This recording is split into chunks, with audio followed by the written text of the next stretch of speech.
All right. Nice. So, chat, if you guys have questions for Steve, feel free to ask him. Steve is very open about many things. So My you are sexuality. exactly, exactly. He's very open about that. He told me he's down for anything. Um, I don't know why he told me about that, but whatever. He It's also offered for us to double date for some reason, and he started picking some slanky places in Upper East Side. I don't know. It it's seemed just weird, it's actually. really weird. I don't. I mean, I'm all for it, Yeah, but it's just really weird. yeah. The So, the couple's date to the strip club got really weird when Steve put his hand on my thigh. and it was also weird because it was just me and him. I don't know what happened to He the couple excused the part. ladies. Yeah, you ladies go get us some shots. All right, let's have a quick chat, shall we? No. Anyways, Peter. Yeah. Love it. Love it. Um. All right. So let's get this show on the road, shall we? Do it. Yes, please. Alrighty. So, welcome everyone. Well, Steve, welcome. Thanks, And sir. like I said, if you guys have questions for Steve, please put them in the chat. Don't put them on Twitter because just put them in the chat. It'd be easier. Make sure that you at both me and Steve so that way we can both see them if I miss one or if he misses one. Um, let's see.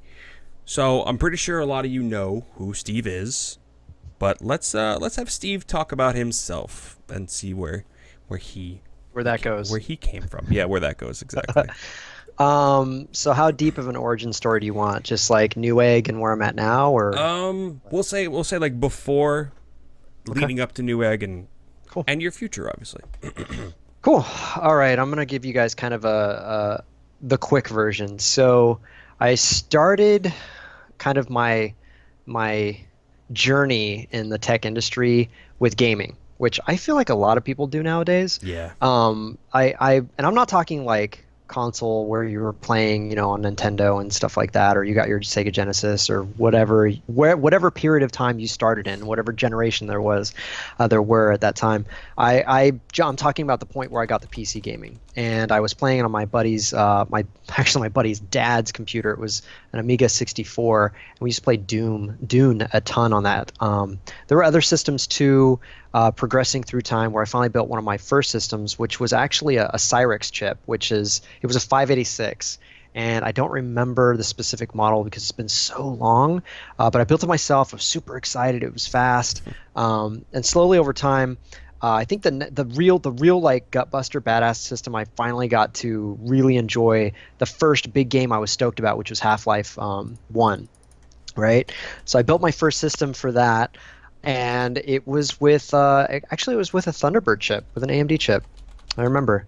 That was probably in the mid 90s, early 90s actually, early 90s I want to say. Wait, when did Half-Life come out again? I forget Like now. 14,000 years ago. Yeah, trying to correlate my story now with the launch of Half-Life. God. It says 1998, so the later half of the 90s. My bad. That's right, because I was playing Quake 2 in the college. I started at a community college, and I was playing Quake 2 with their T1 line, and it was like back when cable internet just came out, so like T1s were like Oh my symmetrical. God. Yeah, and it was like, we're fucking ruining everybody's day right now. It was so sick. So yeah, and then I got into Half-Life after that. That's right. And then I played TFC forever. It's actually how I met my wife. So that was like Ooh. '01. Yeah, That's and like she Paul. was Paul met his wife playing what is it? Guild Wars, I think. wait, talking about I'm Paul apropos. Heimlich? Oh, never mind. Okay, never mind. Because actually Paul met his girlfriend not playing it, but that's how they kind of got to know each other, was playing WoW. See, video games So bringing people video together games, since. man. Yeah, man. It's like the bonding agent. Oh yeah. Um, Oh, StarCraft. He met his wife playing StarCraft. StarCraft. There you go. Cool, Paul. Fantastic. Reconfirmed. Anyway, so yeah, I built that system. I was playing TFC, met my wife that way. So gaming was sort of my everything for a long time. And I guess there was a point where you realize the correlation between performance, your abilities, and the components you have in your system. And you realize, like, wow, if I have a better, faster system, I can do things I couldn't do before. And in Call of Duty Modern Warfare 1 and Modern Warfare 2, I'd say 1 more than 2, but they were really like you felt superhuman. And if your system was fast, you were just like taking crap out. Whereas like you jumped into Battlefield Bad Company or Battlefield 2, and it was like Battlefield 2 was sick, but you knew you needed a new upgrade if you weren't in the market yet. But yeah, as you go further, that comes out, honestly. yeah, dude, as soon as they come out, they know it's like EA knows if you correlate your software with hardware, then everybody's happy, right? Like the industry's happy, I should say. Yeah. So anyway, moving forward from there, I started to purchase a lot of computer hardware, and over time, I actually ended up purchasing so much hardware that I had something like 8 pages of things that I needed to review, and I never really reviewed anything on Newegg's website. So I'm just talking strictly Newegg, because there was many more software websites I would go to back then, but I would say probably Newegg was sort of the best price at the time. So I just decided I'd be OCD and just like review a tremendous amount of stuff. So I just went down the list, just reviewing shit tons of stuff, and and it turned out that there was an unbeknownst to myself and everybody else that year. I think that was 2012 that it was announced, but 2011 was where I did all the reviewing, and they were tallying up 2011's reviewers, and they were going to find who did the most reviews, and 2 other funny ones, who was the most helpful. Not funny, that's not funny, but you hit the thumbs up. So those are 2 things that could be determined automatically, and then best use of awesome was the 3rd award. Best use of awesome? Yeah, that was That sounds 3. amazing. What's really funnier than me getting most prolific, which means I reviewed more than anybody else. Technically, I got 2nd place, by the way. The number 1 person was a military. He worked for the military, so he's buying a tremendous amount of stuff, but he couldn't say who he was. So, yeah, so he kind of left it. He kicked himself out of that and let me win, which was cool. Why would you been like General Petraeus because you're just like bored? Yeah, right. Yeah, it's ordering more computers. Yeah, so the person who got most helpful, his name's Kevin Whitman, and he has to be probably one of the funniest people I've ever met that aren't a professional comedian. He is hilarious. Yeah, his tweets and shit. You should follow him. I should find his Twitter and like post it in here somewhere. He's fucking hilarious. Anyway, so the guy, he writes most helpful review, right? And he's sitting in the limo with us at the end of the night on our way back, and he goes, "Yep, that proves it." And he's looking around the limo at myself and the other 2 winners and our girlfriends. And we're like, "What are you talking about? What are you talking about, Kevin?" And he goes, "I wrote the most ridiculous review ever. It was totally facetious. I was making jokes the whole time. Like, it cooks, julienne fries for you and shit like that." And it was like a wireless router or something. Oh my God. Yeah. And so he was just making jokes the whole thing. But what people were doing, obviously, is thinking it was fucking hilarious and upvoting it, right? Oh my God. So he goes, "That's it. Newegg never read my review. I know it now." It was so fucking funny. Ridiculous. Because no one went up to him and just said, "Ha ha ha, that was really funny. It is cool though. You also won." Like they never mentioned it even once. So oh my God. and now actually having worked at Newegg for 2 years, that is exactly how it happens. They're all so busy. Everything's happening. All the wheels and cogs are moving. You just have to get shit done. You don't have time to like really thoroughly look at whatever this is. And if it's coming from top down the chain, you just do what you're told. Yeah. So I'm sorry. I had to share that. So that's that's how I had my first introduction to Newegg on like the Newegg side of things versus the consumer side of things. So I got interviewed by Paul. I was shot by Kyle, and Vu was the producer, or Mr. Lamb, I should say, was the producer. And I got to meet the whole team, and I was like, "Yo, you guys are hilarious. Like, if you're ever on the East Coast doing any coverage on anything, let me know." From time to time, I travel for LAN parties and for like PAX or PDX or something. Not PAX, sorry, not PDX. I mean for PAX East. Yeah. And there's also a Nor'easter LAN that's up there too. I'm not sure if they're still doing it. Anyways, point being that I travel. Hit me up. So like 6 to 8 months go by, and Mr. Lamb hits me up and he goes, "Hey, we're going to head out there for PAX East. Do you want to go?" And I was doing coverage for a website and 2 other friends that we founded this website, and we were reviewing products for it. And I was working with like Corsair a bit and everything. And there was this moment where I was like, "Hell yeah, like I would love to hang out with you guys, and I want to go. Do you mind if I crash in your room?" Because he had offered for me to do that. And one thing led to another. Absolutely, that happened, and I ended up hanging out with them for the whole time. And I actually ended up getting them a couple different interviews. One of them they didn't end up doing. Two of them they didn't do on their own. It was like somebody from G4 to be interviewed, G4. and then remember G4 when it was awesome? Oh my god, when it existed. When it was awesome and was still on TV, yeah. Yes, I miss it. I even liked AOTS, and it was very that show was amazing. It's pretty funny. It's so funny. good. Kevin Pereira, man. Yeah, I'm kind of upset that Kevin isn't doing more things. Even Adam Sessler is doing better, I think, than Kevin is. I love Adam Sessler. I think he's so just smart and funny. He is. I like the shaved head look he did right after he left. I was like, that's all. That is mean. Kevin Pereira would kill online. I don't know what. Like, I know he's doing something online. I just don't know what though. He's kind of fucking around with what is it? Nerd. Oh, Nerdist, I think. Nerdist, yeah. Thank you. Yeah. He's messing around with him a lot. I like him too.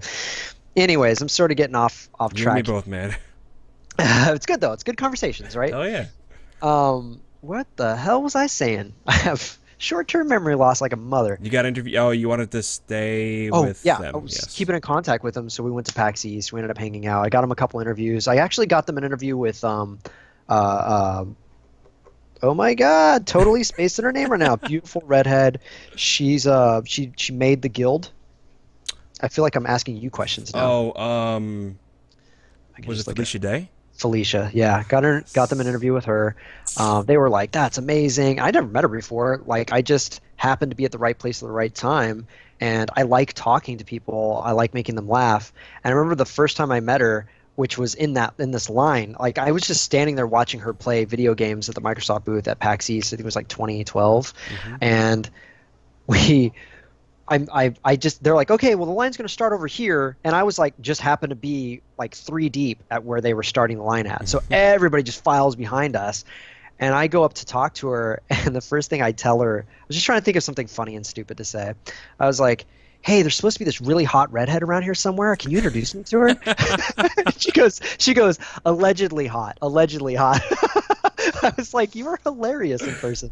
Oh my god. So I basically shook her hand and everything, took a picture with her, and that was my first interaction with her. So I left, and then they were like, you met Felicia Day? And I was like, yeah, she's awesome. Do you guys know her? And like, we know of her. I was like, well, it might be possible for me to get you guys some interviews if you're hurting, because they never hit up companies or people or anybody else prior to going. They would just go. It was like their second or third time ever going to PAX East. No, this is very early on in Newegg TV's. Oh, okay. Yeah, in its infancy, I want to say, for going to events. So this like connection was turned into, all right, well, I'll go back and talk to her. And I talked to her manager, and her manager said, come back after we're done at this time, and we'll come talk to you. So we come back, and freaking GQ magazine's there waiting to have an interview with her too, and we're like, oh shit, this is awesome. Yeah, and the guy's like, if you guys don't mind, like, you can go first, because I'm going to write my article, so if it's video and she's tired, it'd probably be better if you went first. I was like, thanks, man. So cool guy. She comes up, we walk up, we do the interview. It's up on Newegg TV if you want to check it out. But yeah, and she was just super sweetheart about it. And I've since bumped into her several times, like at VidCon and other things. She's always been really cool. So there's other people we met too. There's Etta, aka Pixel. She was a frag doll for Ubisoft. She recently left. Now she's doing her own thing. Nice. Got her to do an interview, and then Eric Eckstein, I believe, from G4. We had a connection with him and an interview. I don't remember what happened, but I remember we talked to him. But that's basically everything that was basically the start of me becoming the host and coordinator with Newegg TV, because after that, the impression that they received from me was that I'd be awesome for the team, and I would love to work for the team. So I told them at the end of that trip, let me know in the future if there's ever an opening. I want to move back to California, so I will gladly move for this position and bring my wife with me. So they were down for that. And bottom line, I got a call back like 8 months later, and they're like, hey, we've got an opening, I want you to apply for it. And I think it was like 3 months after that, I got the position and drove out across the country and started working for Newegg. And that was about 2 years, 2 months ago, something like that. Very nice. So that's how I got to Newegg. And then Newegg just kind of built on all those skills, met a lot more people. interacted with a tremendous amount of very talented people in the industry, kept in contact with them, networked with them, and that turned into a position through the people I knew at Monoprice. They essentially, like, I feel very honored. I'm very humbled by it. They created a position for me and paid me a lot more money than Newegg was paying me to go there. Newegg tried to retain me by doubling their offer, but ultimately it was a better move for me to go to Monoprice, and I could do more things than just video. Yeah. So probably I've never actually publicly said what I do at Newegg. So I am Newegg. I don't do anything at Newegg. What I do at Monoprice, I am. You'll get used to it eventually, dude. Right? Like I'm still programmed for Newegg everything. Yeah. So for Monoprice, I am the community marketing specialist. It basically means that I will be the liaison between Monoprice product reviewers and Monoprice, the company proper, and so their you PMs. are the middleman. Yeah, You are the quintessential middleman. That's it. I totally am. Yes, It's a good thing people like you. Yeah, and that's the thing. Like, if it wasn't for that, I wouldn't be a good fit for that. And I feel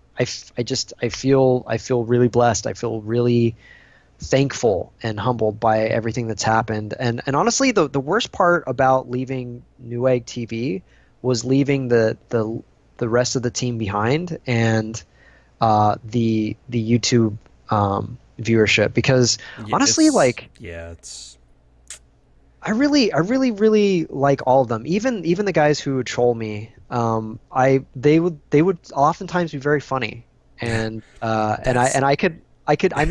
I wouldn't respond to it, but I would laugh.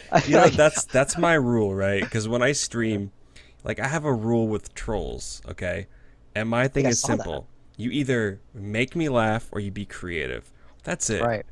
Like, if you could do one of those two things, I'll be, like, you're good with me. Like, if you make me laugh, you're not a troll, you're entertaining me, and I'm happy with that, so. Cool. Yeah.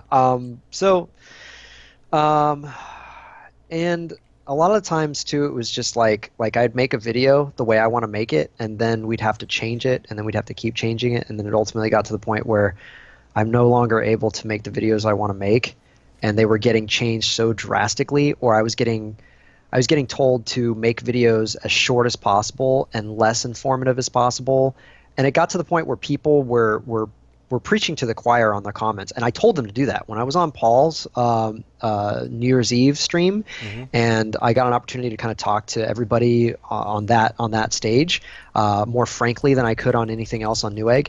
I just kind of explained, like, if there's something you guys like or don't like, tell us in the comments so that we can use that to tell Newegg this is why we shouldn't do that. Ultimately, if it was something they wanted to do, they would still discount the stuff that people were saying and just say, oh yeah, by the way, that's not really, we don't really care. That's not really that big a deal. Yeah, there's a couple people that said that. I'm like, yeah, there's a couple people that said that, but those are still a couple people that said that. The people who didn't like it still didn't say anything. They just don't want to watch anymore and unsubscribe. Like, that's very true. Yeah, it's like ultimately you got to kind of understand what they want and kind of keep refeeding that back into the loop, or otherwise if you start varying too much, then they're just like, oh, this is way too different, I don't want this anymore. It's like when you buy a CD from an artist that you like, and then they're totally different, you're like, well, I don't like this CD anymore, I'm never going to do that again. You buy just for one song and then just like, well, all right. Oh yeah, singles and iTunes and Google Play for the win on that, dude. Holy crap! Even Amazon's is better. Yeah, I would say that ultimately it's still better to tell Newegg what they're not doing right and what you want to see if you care enough to fix it. Yeah. If you don't and you feel like you're not being heard, then you should tell them that. I honestly would too. That's very true. We had plans to do a last yoked, and it got canned. We weren't able to, and a lot of it was edited. Yeah, a lot of it was edited already, and we couldn't do it. And then because they ultimately didn't want it to be a sad thing, and they wanted it to be like a uplifting. Hey, by the way, there's more stuff coming out. I'm like, yeah, but I'm leaving. Jenny's leaving. We're all leaving. Yeah. Like that's a sad thing. Like Paul said in chat, he's like, who's left? Like, you're gone, Paul, Kyle, Jenny, Joanne, like. Yeah, Rachel, our writer's gone too. There's like nobody else. Yeah, there's other people left. There's still Tina. There's still our editor Anna, and there's still Denise. She was doing kind of production side scheduling. So, but all those things are, I mean, they're still great people and hard workers, and I want them to still be successful, whether it's at Newegg or somewhere else. I want them to be successful. It's just sad because I didn't want to bail on them, but ultimately they knew, and it was okay with them. I got a Yeah. little teared up. You have to do what's best for you, though. Ultimately. Yeah, Because they I'm gonna did. Because they did what was best for them. So, yeah, you know. they needed to. Yeah. Exactly. I got a little teared up when I left too. I'm man enough to admit that I cried. I cried when Paul and Kyle left. I cried when Jenny left, and I cried when I left.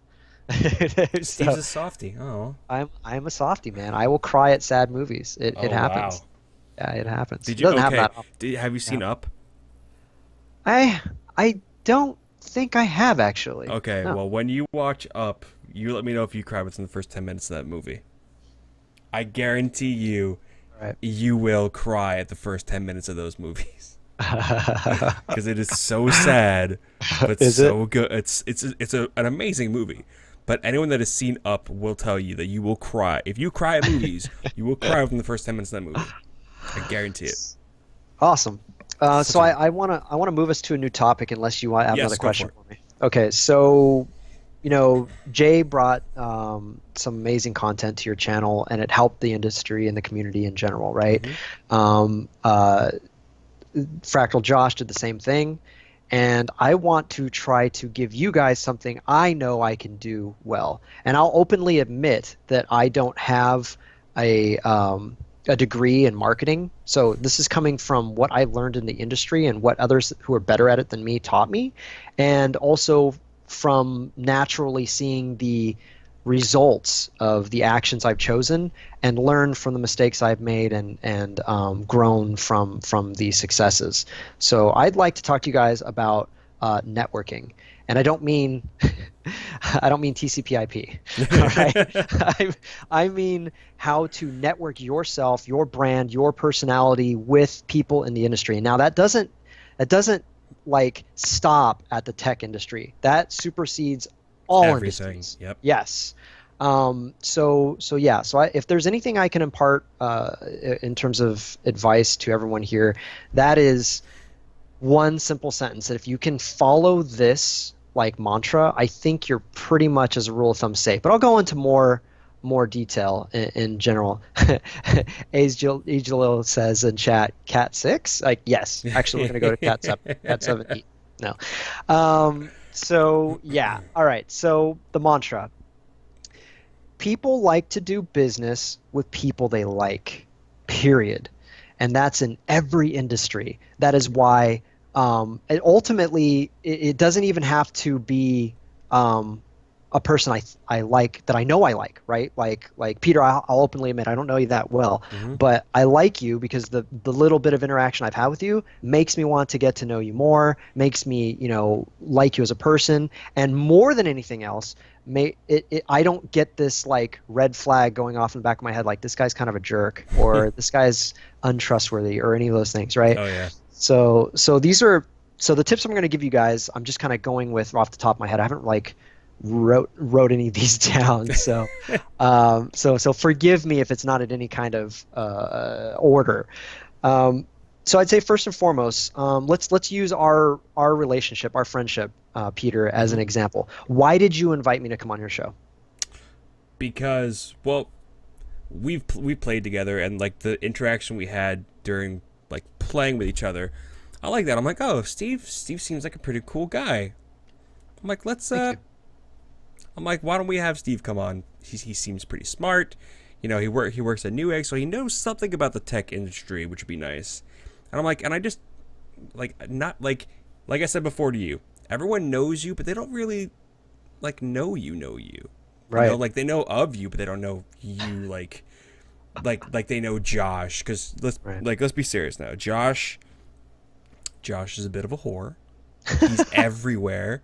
It's not even funny. Everywhere. I tell Josh this, like I used to say this all the time. If there was a live stream going on, he was in there. Oh, dude, yeah. Right? he Yeah. would always Big be time. there. It does not matter what Yeah. time, but he would always be there. And I was like, all right, man. So I'm like, all right. So I'm like, but like I've known you and like the interaction we had when playing with each other, like it was nice. I'm like, let's bring Steve on. Steve seems like a pretty decent guy. He seems very smart. Let's do it. And it's like you Thanks. said, like I don't want to bring on someone that I'm not gonna want to talk to, or I'm not gonna have anything to talk to with. Right. You know? Right. And yeah, so that's basically why. So imagine what it would have been like if while we were playing games, I was making a lot of jokes at your expense. Oh, You know, like shit. I the Greek, more like I the geek. Get the fuck out of here. Like just You know, and the like funny thing really is mean it. You know? people still call me that. People, because I don't like I get it. Like you're looking at it really quickly, you don't see it, but I'm like, Yeah, dude, myself there's- included. I'm like, there's an R there. Like, come on, man. Seriously. Come on. When you make the graphic for it, you should just super underline the R and super bold it, Yeah, I or should. like cap it out of nowhere. Yeah, Just that a would capital just R in lowercase letters. or here's one. Make a GIF that like it's the same picture for like 50 frames or like 50 seconds or something, but for like 2 seconds it flips to a capital R. So like, did that? No, no, that didn't do anything. That would be really funny if you did that. So anyway, yeah. So my point there is that for those of you out there that are gamers, that are tech enthusiasts that interact with us on a regular basis, as dumb as it sounds, like I know you joke like that with your brothers, your friends, your everyone else. When you're writing things, you're typing things, the effect doesn't always carry the translate sarcasm. well. Yeah, it doesn't translate well. So if I read you saying these things, you have to understand that even at your level, Greek, you get tweets a lot. You get interactions on Twitch and everything. If you don't know them that well, or you've never interacted with them via voice ever, like you don't understand their personality to begin with, and you've been trolled many times before. So what you're doing really is you're triggering them to recognize you as a troll, even if you're just trying to have a good time with them. So first thing I can give you guys advice on is when you troll, make sure you get to know that person way better before you start like really trying to do that. Like that's why I got that GameVox server going with everybody I stream with, because I wanted to get to know you guys. I wanted to understand who was the real assholes and who's cool. Everybody who's ever been in there, at least on what I've seen, has been cool to me. And if anybody was a dick to somebody else, obviously we'd handle that. And I have plenty of mods that would take care of it before it even probably got to me. My point, and I even have that as a rule in my GameVox, that if you have an issue, don't make sure you handle that issue in an appropriate way and don't become a dick. Because if I consider you an ass, you're gone automatically, and everybody else will do that too. And by the way, Peter, if you want, I can make you a channel. I have a 200-man server. I can make you a channel and I can password lock it. Only people who are admins or not admins, but like trusted level or higher can get access to it without the password. But ultimately, I could help facilitate that if you want to be able to game with people and have a GameVox to use. Sure, sounds awesome. Okay, so we'll work on that later. And so that's step number 2 about this, and that's I'm genuine. So I'm not doing it for some kind of a hookup with Peter later. But if I could give something to someone that I think would benefit them, and I'm willing to do it, because ultimately I could give something to everybody, right? But I'm not going to do that. I'm going to pick and choose when I do that. So why am I doing that? I like Peter. He's cool. I've hung out with him before. I trust him. I don't think that he would take and this opportunity and screw me over somehow. And if there was a problem in the future, I could come back to him and say, hey, man, it's really not working out. Is it cool if I kill the channel? He'd be okay with that. Yeah, but totally. Yeah, you know what I'm saying? But that's ultimately because that's the kind of person I realize that Peter is, and that's why I'm interacting with him. So it's not about giving everything to everybody, right? It's about recognizing the people you like, people you feel like you have kind of a something to there's some gain here. Like Peter's helping me out with this live stream with you guys, and ultimately that's probably going to come back to me in some positive way too. You guys get to know me a little bit better. Goes outside my current circle, my Twitch channel, my Twitter, and my YouTube. But aside from that, like in the future, you never know where you're going to see somebody. College is a fucking perfect example of that. The dude sitting on your left and the woman sitting on your right, they could boss one day, they could be your coworker one day, they could be the coworker. You get hired for a company that absolutely needed this person, and you get that little gold star on your chest for being the person who brought them in. Oh yeah. You know? That's why you gotta be like, okay, you don't have to be nice to everybody, but you have to treat people with a certain level of respect because like I said to you before when we were just chatting before, it's not what you know, it's who you know. You know, and it could be just that one person that changes everything for you. Totally. You know? So I'll give you guys another example. So I met Scott Wasson. Scott Wasson is massive in the tech community. He's at techreport.com. He's the I want to say he's the founder. He's also the editor-in-chief. He's the bigwig there, and he has employed some very intelligent people. And I'll give you an example of my first interaction with Scott. Oh, this is a good one. Get to know the people you like wish were your mentor or know more than you about something that you want to know more about.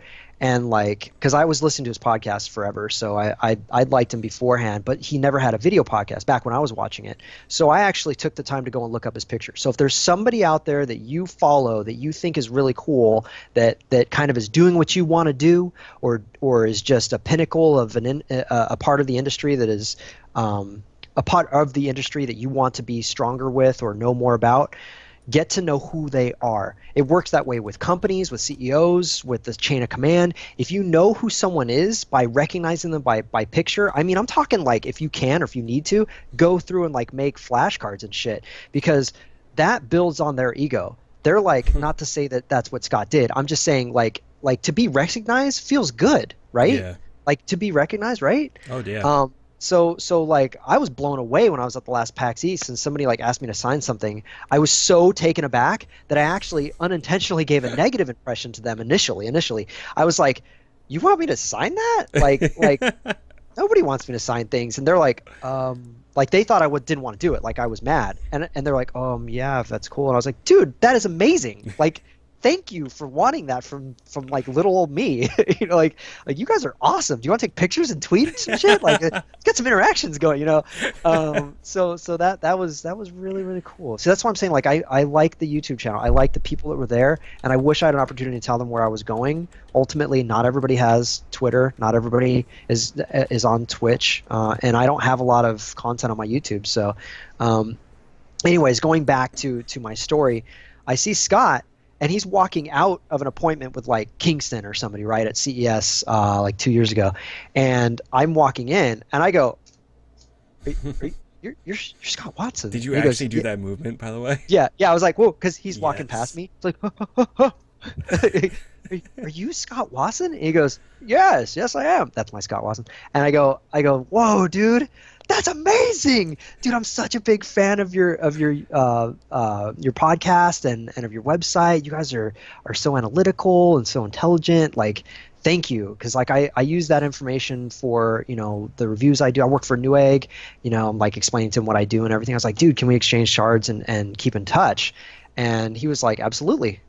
So we exchanged cards, and that was his first interaction with me. And I didn't mind fanboying out, right? Mm-hmm. Like, obviously, you want to gauge it, right? Because depending on the personality you interact with or the person you're interacting with, that actually might have hurt me. Because if it was, let's say, another entertainer in the industry, I wouldn't like go up to Naomi Kyle and be like, oh my God, are you Naomi Kyle? I you're love so you. hot. Yeah, you're so hot, and you know computers, and you're hot, and you like play games, and you're hot, and like you've done stuff on TV, and you're hot. Like you don't do that, especially not with she's girls. hot like 12 times. Yeah. Like if you do that, it hurts your interaction with that person. So like definitely come to a person like that's doing entertainment, especially if it's opposite sex, with a professional like, oh, are you Naomi Kyle? wow, it's a pleasure to meet you. My name's Steve. I work for Newegg, and I'd love to be able to do some stuff in the future with you, and this would be great. That's basically what I did.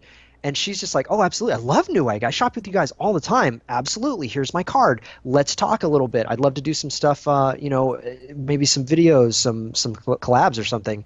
Oh, absolutely. And, talk to my manager, whatever else, and we'll go with that. So I've actually met Naomi Kyle's manager, and he was super cool. He didn't require any contracts, but as you go higher up the chain, more professionals, they require stuff like that. Yeah. You won't even be able to talk to them. You'll have to talk to their manager, and they will figure out if you're worth it or not. Because ultimately, the manager can say no, and you can hate the manager. You won't hate Naomi. Yeah, If I talk to Naomi, Naomi knows that interaction is now her and I. I now have a connection to her. If she says no to me straight up and there's no way I'd do that, now I have a negative interaction with her, and she knows that hurts her image. So ultimately, she cares about that, and that's why you'll usually have a better chance with people like that, as long as you're cool with them. You have to know that without using that. So it's more about like G.I. Joe, knowing is half the battle type stuff. You don't want to go up to someone and be like, hey, I know if I think you're a bitch and I tweet about it, you're going to want to help me. Fuck you, dude. Think I'm a bitch then. You can fucking tweet this right now. Don't do that. You never, ever, ever want to push somebody. All you need to remember is that they didn't help you out when you needed it. And ultimately, if you want to be vindictive, you could hold that to them and remember that in the future. But I don't recommend that. That's going to come around and bite you in the ass, though. Eventually. Correct. You never want to make enemies in any industry. You always want to be cool with everybody. You don't have to, you have to like everybody, but you have to. Yeah. You have to be a dick, though. No, and also you also want to know what kind of personality they are. If you know they're not willing to work it out with you, then know that when you're working with a company or you are the spokesperson for a company going out to reach out to these people, know going in and let them know, this person I know is difficult to work with. I will try to get something going, but set expectations with the company you're working for so that they get it. I would definitely tell you that. Sells like I've never seen Steve get mad with the bird. Yeah, I've been mad before. Ask Paul about that. Paul Heimlich. Paul's Hardware. He knows. I've gotten mad before, and it's not pretty. But it usually takes a lot for me to get there, and I usually avoid situation. You too? Yeah. Yeah. I usually avoid it takes a lot for me to get I'll joke around, but I won't ever really get angry. But it'll take a lot to get me there. But once I'm there, it's over. It's just done. I'm embarrassed to say I didn't follow you till just now, so you're going to see an alert pop up. It's okay. It's fine. I saw my nephew's name there, Pachisi, and I'm like, oh, he just followed. I'm like, am I following? No, I'm not. Shit. Okay. All right. So that's two good guidelines for you guys. Two good rules, I'd say. But let's kind of cover some other underlying things you might not know. When you are meeting with people, interacting with them, you always want to find a way, if you can, to either look up their picture later or take a picture of them for sake of adding it in your phone. And this is really important. Keep notes. Add that little field for notes in your phone, and actually keep notes on where you met this person, the conversations that you had with them, like just random stuff. We talked about games, specifically this game. You don't need to be any more specific than that. Mm-hmm. The reason why you do that is so that later, when you have their card and you're shooting them an email, you can say, hey, Naomi, it was really cool talking with you at that AMD event. I hope that we can stay in contact later on. And it was really funny that you play this game too. Maybe we can jump on Steam together sometime and play this game. That is a super personalized email that she will read and go, oh, that's Steve. It's not about showing her what you know. It's more about reminding her who the fuck you are, because ultimately even if she wasn't trying to remember you, now she remembers that you remembered her, and there's a psychological thing I believe happens where people don't want to be embarrassed of you being recognized, themselves being recognized, and not recognizing the fuck that person is. That happens to me all the time. Right? So here's a tip for that, for when you forget someone's name, right? All the time. So yeah, ultimately. So bad with names. I'm good with faces, not names.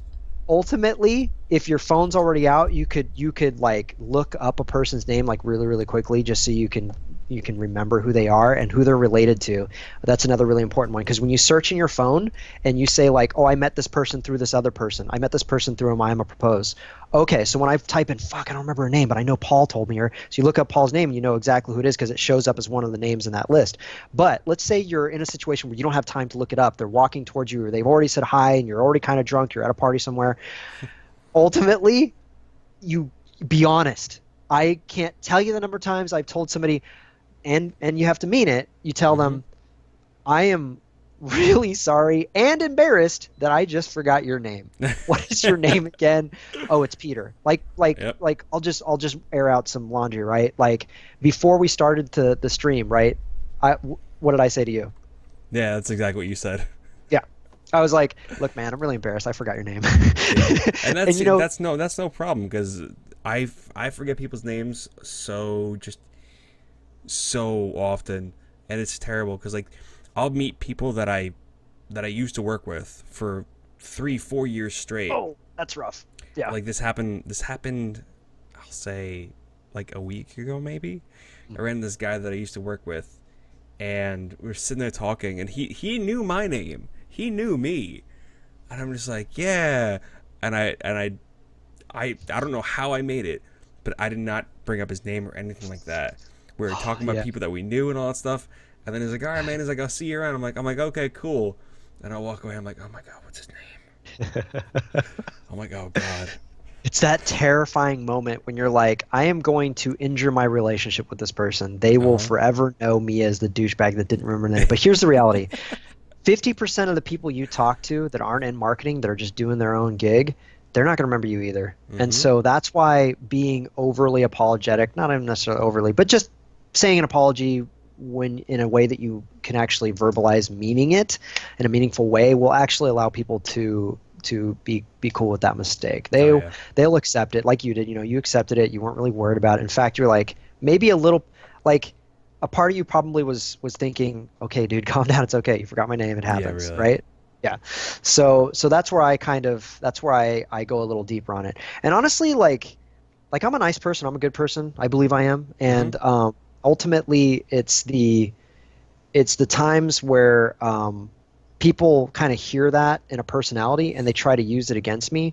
And I've worked a way around that. So if you are a truly nice person and you feel bad when people are mad at you or say bad things about you or any of those things, like I know there's several people actually in the chat right now that I know specifically have that anxiety. So here's some advice to you when you get a little bit bigger and people start to know you in the public and things like that happen. Understand that a person thinking that about you doesn't make it true, and accept that. Know that in your heart, in your heart of hearts, right? Like because a lot of times it's a confidence issue. I have confidence issues. It goes up and down from time to time. I think everybody does. Right? Yeah. Anybody who's human has, except for those who had amazing parents that really instilled in them they're amazing. Like Tina Fey. Tina Fey has a massive scar on her face, and her parents, like she's talked about in interviews, always built her up. We're like, who gives a fuck? Like, you have a scar on your face. Totally. Who cares? So and she's so funny about it. She actually was in I'm gonna just give you a quick example of positive reinforcement and a person who's super confident when if you or I, Pete, were in the situation with a big scar on her face, would probably be upset about it for a while. So she's going in for an audition, and it was for a McDonald's commercial, and she didn't realize that it was a drive-through McDonald's commercial. So typically she would face her scar away from the person that they were talking to or wherever the camera was or whatever. So it would ultimately not be that big of a deal and she could get the role. So she realizes after the first person goes and she's second, that person gets up, it's like a chair just sitting there. And so she sits down at the chair, and I guess that would mean that the scar's on this side because she had to look that way towards the camera. And she starts the lines and she just ad-libs the whole thing. She's like, yes, I'd like to have a supersized scar with a side of scars and a little bit of a Big Mac scar. Thank you. And then she just gets up and walks away. Fucking hilarious. So that's ballsy, right? Like that's like, I know I didn't get this, but I'm still gonna have fucking fun with it because Exactly. ultimately I'm still gonna make an impression, and even if she didn't mean to do that, the reality is it made an impression in that industry, in her field, Oh yeah. and I think that we all make our own impressions, and the tough days are the times where you make a mistake and you realize it and you get called out for it and you say you did it and you just try to Just move move on. on. Mistakes, yeah, mistakes are going to happen. I'm never going to not make mistakes. There'll always be a time where I'm going to make a mistake where I thought I wasn't going to. The reality is, teaching yourself to let it go and teaching yourself that it's okay to make mistakes. And I say teaching yourself, not say to yourself, not believe these things. I'm saying teach because it will take time. Degrees will happen before change happens, and you'll ultimately be like, oh, you know what? You're right. I do believe that. I do believe that now. And ultimately, just even saying something simple like, yeah, I fucked up. Yeah, I made a mistake, but it's okay. I made a mistake. So, I mean, everyone's yeah. human. Like we all misspeak or we all say something Yeah. stupid. So Yeah, and ultimately, when you are telling yourself all the bad things that you just did, and you're repeating in chants in your head like, "You fucking idiot! You can't believe you did that." Ultimately, stop doing that. Stop doing that as a first step, and then saying things like, "I made a mistake and it's okay." That's another one. And then ultimately, as time moves forward, you'll forgive yourself because if you're just talking shit to yourself, that actually does affect you. Even though it doesn't feel like it, it does. yeah. So, all right. I know that you just threw up some question or asked if anybody had a question. Is there a theme for Um, questions? no, No. I don't have a theme. I mean, Ask I don't away. care. There was one question from before that I saved. Sure. It Good was call. Torn TV. He says, "Do you think the corporate approach slash move slash support to social media interaction and programs are a better ROI than large advertising or celebrity endorsement?" Let's talk about ROI real quick. And some background on me. I don't have a degree on marketing. All right, so I can't talk to you a lot about it. I can talk to you about my experiences with it. So ROI, for those who don't know, is a return on investment. It basically means the amount of money that you spent to do blank brought back a return on that investment. So how big was the ROI? Was it more than what you spent? Ideally, you want it to be more than what you spent. Or if it's not money, it's the value that you give on the amount of eyes that saw your company. If your goal is only to get Monoprice out there, then really you could just buy banners. Well, I don't necessarily mean buy banners, but really what you want to do is just get people to see monoprice.com somewhere. So they're like, what is monoprice.com? Like, I guess I'll go to the website and check it out. You know, that kind of thing. But ultimately, a lot of sales, a lot of marketing nowadays is driven for conversions, where you basically take an idea of a product or whatever, make it, do a video on it, and then market it in all different places, give it to reviewers to review, and if it's a good product, people watch that review, and then from that review, that view of that review, convert that into a purchase. So from eyes watching it, from an impression to actually making a purchase. That's a tough sell, and it's part of a capitalist society that we're in. You know, we're in the Yeah. U.S. It's all about buy everything, because the more money you spend, the more money I get. The more you go to work means the more money you get that you'll spend, and it's just this triangle that keeps working like that. So. Oh, yeah. Yeah, coming from a person who spends like the poor, meaning I spend more money and save very little of it than I should. So I'm broke all the time. That basically means I live even a if I white made, life. yeah, even if I made 160 grand a year, if I only ever have in my savings account $500 at the end of the year, I am Super really, really happy. bad with my, I'm happy, but I'm really bad with my spending habits. So just, I'm throwing that in there because we're talking about capitalist shit and trying to, because ultimately, you know, myself included, I am trying to get you guys to buy stuff for my company. Ultimately, I'm not going to wear the company hat all the time and be like, you guys have to, you know, Monoprice is the best. No, dude, I'll tell you right now, Monoprice isn't the best at everything. But you know what they are really good at? Really good at customer service, and they're really good at making cables and inventing new product and making it better and cheaper for everybody to buy. That's what they're really good at. And we will take information from reviewers, and actually we have been, and before my position, we never actually reached back out to reviewers and said, by the way, due to your review and the consensus of other reviewers, we realize this is a problem with our product, and we're going to rebalance the pros of this or the features of this monitor or whatever to include those things. And I say rebalance because ultimately we want the lowest price, so we might remove something else to bring that back in. Like a matte screen versus glossy, let's say, for instance. Oh yeah, or like not giving a certain cable with it. So can you repeat that question, because I feel like I did a little bit of background on it before I actually answered it, and I'm not sure that I did. The question is, do you think the corporate approach /support to social media interaction and programs are a better return on investment than large advertising or celebrity endorsements? So basically, yeah, I get it. Which is better, yeah. Yeah, so as opposed to like celebrity endorsements or like banners and stuff, the whole industry is moving towards social. But I wouldn't say social as overall. I'd say video reviews as an overall. I would say you knew when it was happening right when PC Per reached out to its followers and was like, we want to do a Kickstarter or whatever they did, and we want to get money to make a good video. We want to make video now, and we need you guys' help to do that. And it was really smart for them to do that. But ultimately, it's because they saw a need to go in the video direction, because companies are paying more money now for YouTubers to review products than they are, and I won't say pay them money. What I mean is invest in like pre-roll ads and other shit like that to support them, not counting the purchasing of that product and giving it to you. That's a minor thing, depending on the cost of the product. But I would say that's the big move. And whether or not the return's there, it's better than it is on banners. It's better than it is on just imagery and things of that sort. So I would say that side of social, yes. I think that ultimately social, like Twitter and Facebook for a company, was never meant to like sell. It was meant to give you another avenue to contact the company and have an interaction with them and maybe laugh at some of their posts. I never thought that it was supposed to be some kind of, and by the way, here's a special only Twitter deal for you to buy shit. Like, yeah, I don't think that's anybody cool. realized that.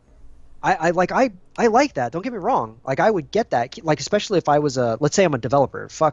Forget like e-commerce in general for a moment, and let's just talk about games, right? Because we all know games. Oh, yeah. If I'm going to give away beta keys, dude, that's the same thing. I'm trying to get you hooked on my game, and I'm giving away, instead of giving you a code, instead of giving you, like a discount, I'm giving you a code.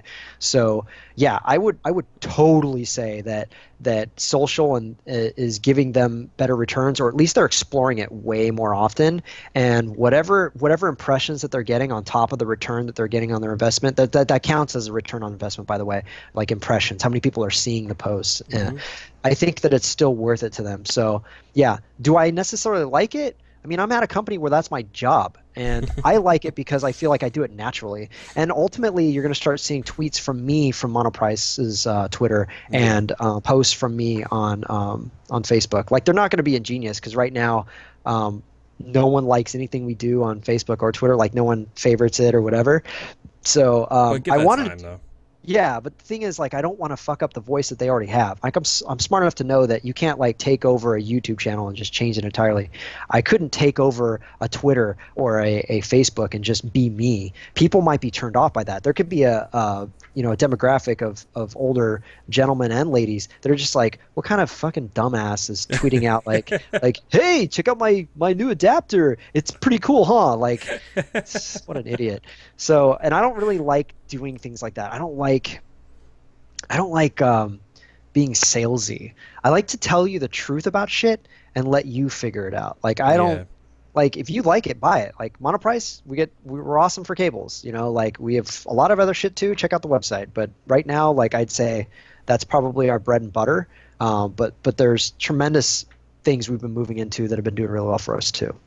But yes, okay. So I think I answered that question. What else you got for me? All right. So Cell Processing asks, what's the best show to attend to make contacts? I know a lot of the shows. That's a good question. You like to meet behind closed doors.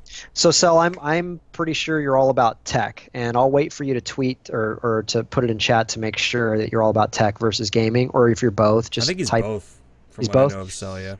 So Well, it depends on what he wants to do. If his goals are just to get known and network yourself, I mean, obviously E3 is going to be really good. They're opening it up to the public too, although, yeah, but it's by invite only. So I don't know who needs to invite. I would say you're welcome, Torn. I would say that it's got to be CES. CES is really easy to get into. I'll teach you a secret.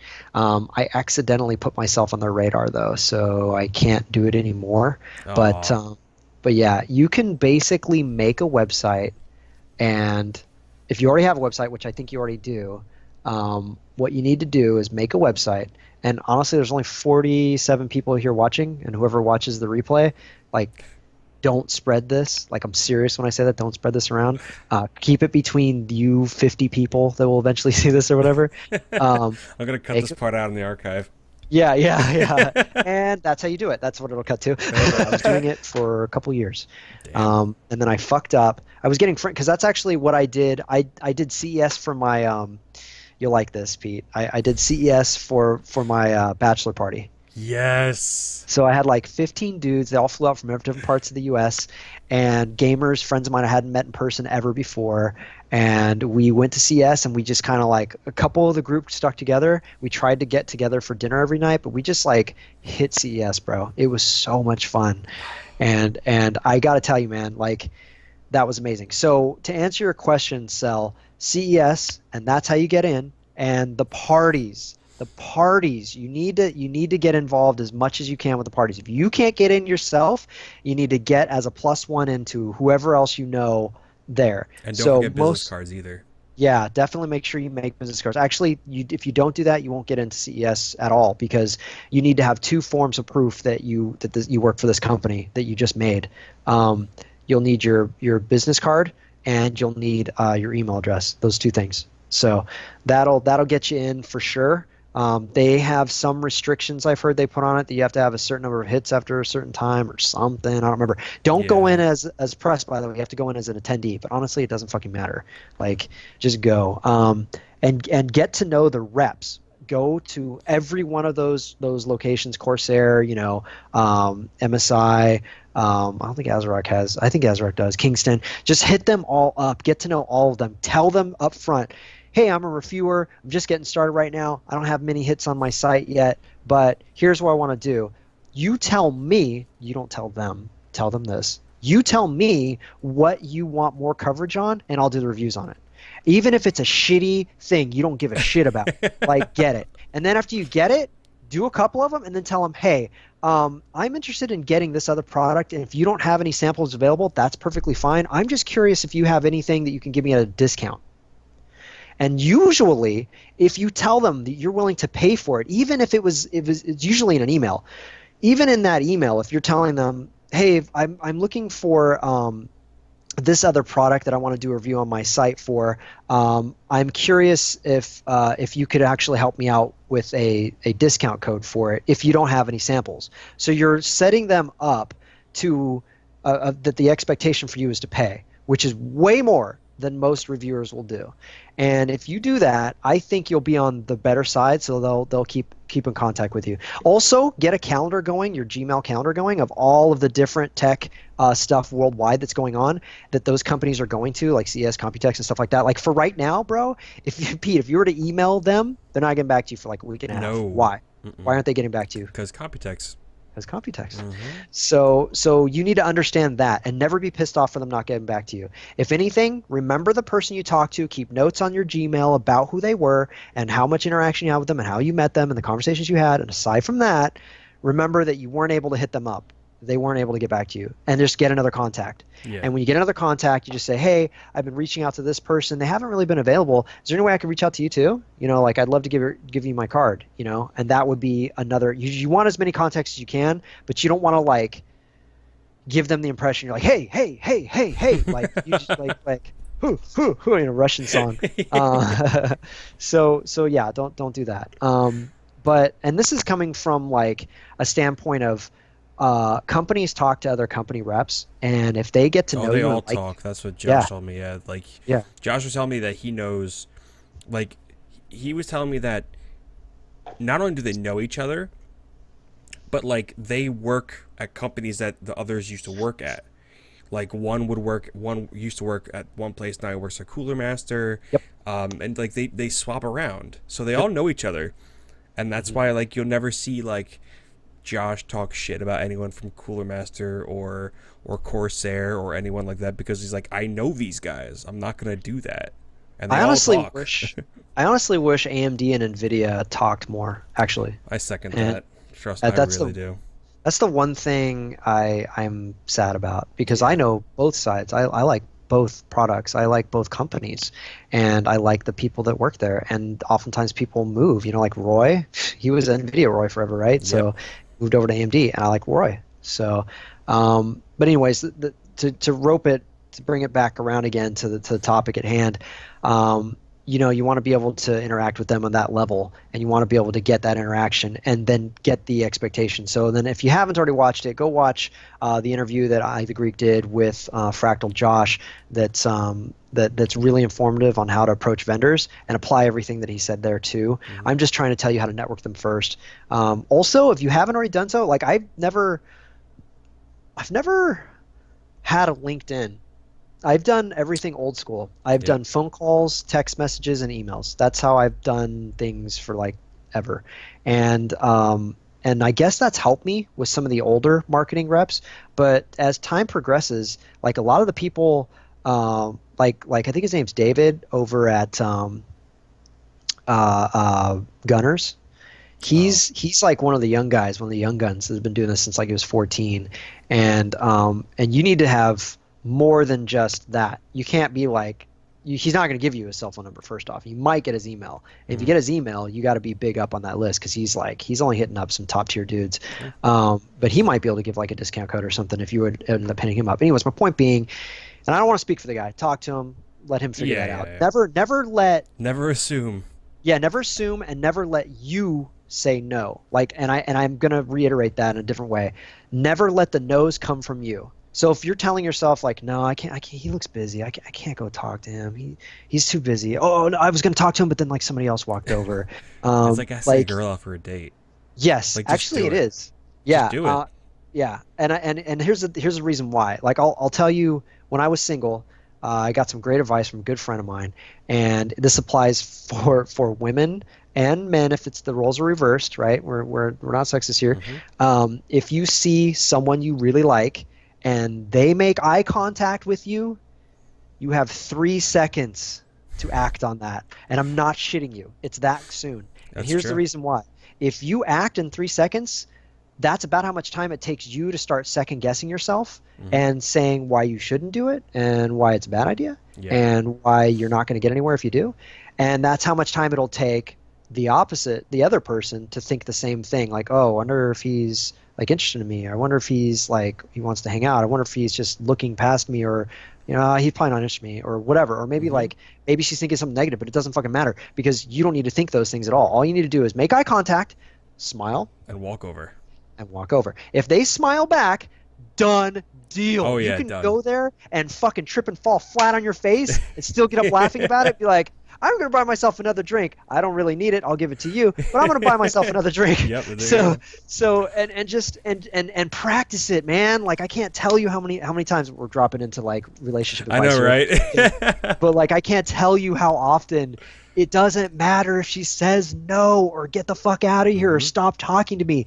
When that happens, you've done your duty. It's not, the no didn't come from you. The no came from her, and you listened and you walked away. That's how you handle it.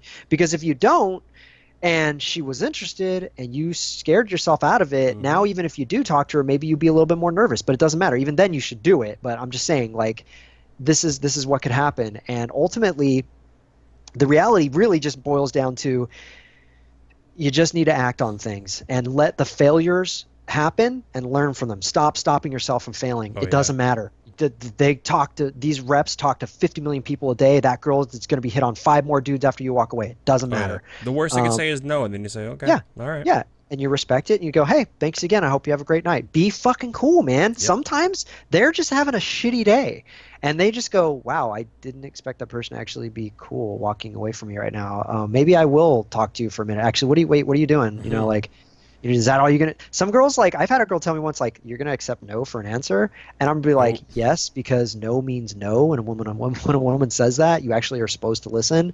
And then she was like really like taken aback. She's like, "You're fucking cool. I'll buy you a drink."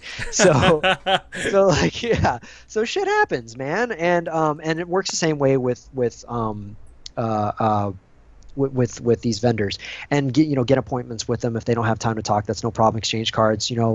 When you're available, I'll shoot you an email and we'll set up an appointment in the future. You don't need a guarantee now. You need a conversation later. That's really what you're doing, and all that does is open the door for the next time you talk, and that'll get you prepped for what you're going to say. Yeah, Shimmykins. Yeah, dating tips. Number one. So I would say that's another quick one is when you make eye contact, don't let you be the no, let them be the no. If they say no, fuck it, let them say no. I had a bad experience with one vendor when I was reaching out to them. I walked up to them and I said, hey, really interested in getting one of your products to do a review on it. When you have time, I'd love to get a review sample. And they're like, oh, okay, well, we've already given all our review samples out. Sorry, I've never heard of you before. And I was like, all right. wow, that's the rudest anybody's ever been. And I just said, okay, and thank you. And I remembered that. And when I went to Newegg, I made sure that we didn't do any fucking business with them. Ooh. I was pissed. Yeah, I was pissed. But honestly, it wouldn't have mattered. If it came down the chain of command and they were like, we're going to do an interview with them, we'd do the interview with them. Yeah, you know. totally. But like, would it have been a good interview? Nah. Who knows? Might So not why have does your been. product suck so much? Let's start with your product sucking and your personality and your relationship with people who you don't know. See, that's just shitty business though. Like when you It is. that's really okay. Anyone that has ever worked retail or like restaurants know like customer service is huge, and like like if you think about it like that, right? You're walking up to him because like you kind of are like a customer. You want what he's selling, Yeah. and like I get it, like. They might have given away all the review units, fine. But you don't have to be a dick about it. Be like, listen, Don't we need gave to at everything all. away. Like, let's exchange information, and maybe I'll get back to you in a little while. I'm Yeah. pretty sure if you did that, you'd be like, oh, okay, cool, that's it. Yeah. And Like- ultimately, oh, go ahead. No, but like that, like doing that and like being so blunt and abrupt like that's just like that. No, that's shitty business. Yeah, so Paul said that Gigabyte treated him like that at one point. That sucks. Yeah. Paul, I'm sorry. You should have let me do the introduction. I would have fucking handled that shit. Yeah, it's and honestly, even with introductions, it's there's a role you play with an introduction. People pay tens of thousands of dollars to get introductions to the right people at the right time. Oh yeah. So like, and I do it for free, and I do it for free because the people I'm helping don't have $10,000, they don't have $1,000, they don't have $10. Because for me, it's not, hey, what's up, Chuck? I see Shane Deuce in the audience. So yeah, I'm going to let you guys know that you will get burned sometimes, and that's okay. Try not to get too Salty chopped about up about it. Yeah, if you get really salty, it's tough because especially like Gigabyte, Paul, you're going to work with Gigabyte again, and it could just been that rep. Oh, you didn't know me at the time, yeah. They do their own thing, they want once again to work with people they like. So imagine, Paul, if you knew the person that you were talking to at Gigabyte, you'd looked up their name, you'd seen them on videos on Newegg TV or anything else. Then you could go up and say like, oh my God, that's Leon from Gigabyte. Like, hey, what's up, man? And you'd be like, dude, hey man, big fan. I saw you on Newegg TV, and oh, dude, thank you. Like, I know you're really knowledgeable and you're probably really busy right now. Do you have a minute to talk? Like, you could always ask that because that allows them an escape if they're not willing to talk about business. Most of the time, a little compliment like that, a quick chat, they're cool. They'll be like, yeah, I got a minute to chat. Sure, what's going on? Hey, my name's Paul. I run a Twitch channel and a YouTube channel. It's just getting started right now, but I'd like to cultivate a partnership, or not a partnership, but a relationship with Gigabyte products, because honestly, you guys have a lot of great products, but I don't have enough money to buy them all. Is there any kind of reviewer list I could get on, or anything that I could work with you on to do some reviews on products? Because honestly, I do reviews on anything you want to send me. And if you like what I do, we can move forward. If you don't, no problem. Let me know, and we'll part ways. And next time, I'll hit you up maybe for a disc. And if just hold that back, don't tell them everything all at once, but know that when they come back to you and say, "All right, it was okay. We didn't really get the response we wanted. So in this particular case, we don't want to keep the products." Okay, no problem. I'm just curious though. Do you think it'd be possible for me to get a discounted version of this product, or get a discount from like open box stuff from you guys, so that I could purchase and own it and then do a review on it in the future? Like for instance, this motherboard that you know you really really really want to keep and you don't want to send back. So they're usually really cool like that. But if you end up striking gold with a couple videos and they get numbers they want to see, like 7,000 views, and they're gonna be happy with that. They're like, okay, that was kind of worth it. It wasn't amazing, but honestly, like getting in the ground floor with someone like Jay, the way Cooler Master did, imagine how cool Cooler Master feels right now, for lack of a better word. They're like, we hit up Jay when he was new. Jay fucking loves us. Like, and it's true. Built a relationship, right? And that's why you want to network with everyone you can in the industry, because ultimately you never know who's going to be more successful or less successful than you. One day you might need their help, or vice versa, they'll need your help. So it's always good to be open to that. Oh yeah, totally. Any other questions for me? We'll grab some water. Let's see. We got let's see. Any questions about motorcycles? What kind of motorcycle do you have anyways? I just picked up a BMW S1000RR. It's a leader bike. It is the best motorcycle in the world, the best leader bike in the world. It stomps all of the other bikes down. I used to have an R1, and I love Yamaha. And I was gonna go Gixxer this time around, because Gixxer has some cool implementations and hardware, but I was out of the loop for so long. I had a friend of mine that worked at Newegg and explained to me that he'd been spending about 6 months looking stuff up about different bikes, and realized ultimately that the BMW was the best one. Yeah, not a Ducati. Sorry, Cell. Ducatis have that dry clutch, and it's just too loud. Expensive though. And they're expensive as ish. So, see, at NFSM654 says the S1000RR is freaking epic. He first saw it on Royal Jordanian's channel. Cool. I actually should follow him because I'm not familiar with him. But yeah, so my buddy did a lot of research, and then he was going to go used, and then he was going to go new, and then he was going to go like used or new a year older, and then he was like, no, dude, I'm going to get the 2015, and it's sick. It's sick. They just made all the big changes on the 2015.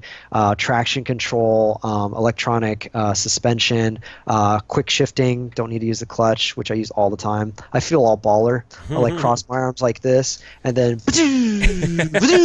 like just tapping my foot as I go through gears. It's pretty fun.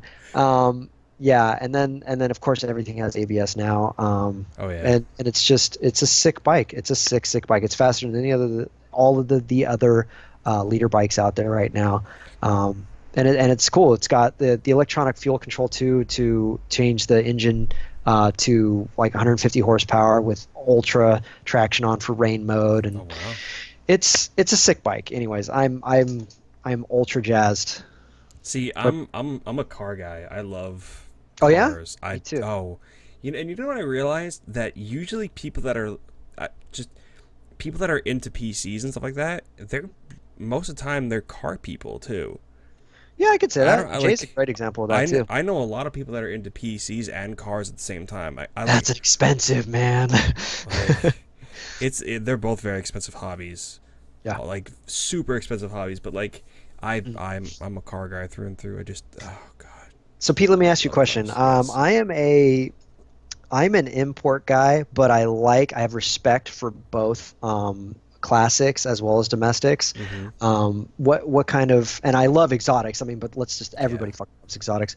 What kind of, how would you put yourself in a genre? What type of car guy are you? I'm the same way. I like imports and domestics. There is only one car company that I hated with a passion, and it was Saturn. Saturn. I wanted you to say Diamond Star Motors for some reason, because because I had an Eclipse. So those eclipses are like, I've seen quite a handful of like 11-second eclipses. Those are awesome. Yeah, I had a 2G That's a second gen for anybody that doesn't know. It was sort of the rounded Eclipse. Is the one from Fast and Furious, the green one from Yeah, first the Fast one that and Furious. everybody knows. Yeah. Forget that movie though about everything you saw about it. But aside from that, Yeah. yeah, the 4G63 engine is a sick four banger that's turboed, Such a good and engine. it's so sick. It's had a bit of problems with crank walk, but it's the same engine. They just kind of they switched some things around on it on the Evos. So the same one you'd see in the Evos, and they're badass. Oh yeah. Anyways, so the point is, I had a second gen all-wheel drive GSX Eclipse, so Very it was nice. off the line. It was sick. My dream like work car, if I could like buy a car to work on, it would be a 1999 Subaru 2.5 RS. Do like a full STI engine swap and all that stuff. I want the RS because it's the only one that's like the two-door coupe, because they don't make that anymore. I love that car. If I could get that and just do an STI engine swap in it and like matte black, it'd be perfect. Yeah. But I love all cars though. Do you like watching Formula Drift? I used to watch Formula Drift. I just have no idea when it's on anymore. You ever watch Formula One? I need to. Actually, MotoGP and Formula One are the two I want to start getting back into again. Yeah, Formula One is insane, and like you would never realize how much pressure and strain these guys go through just during like one Formula One race.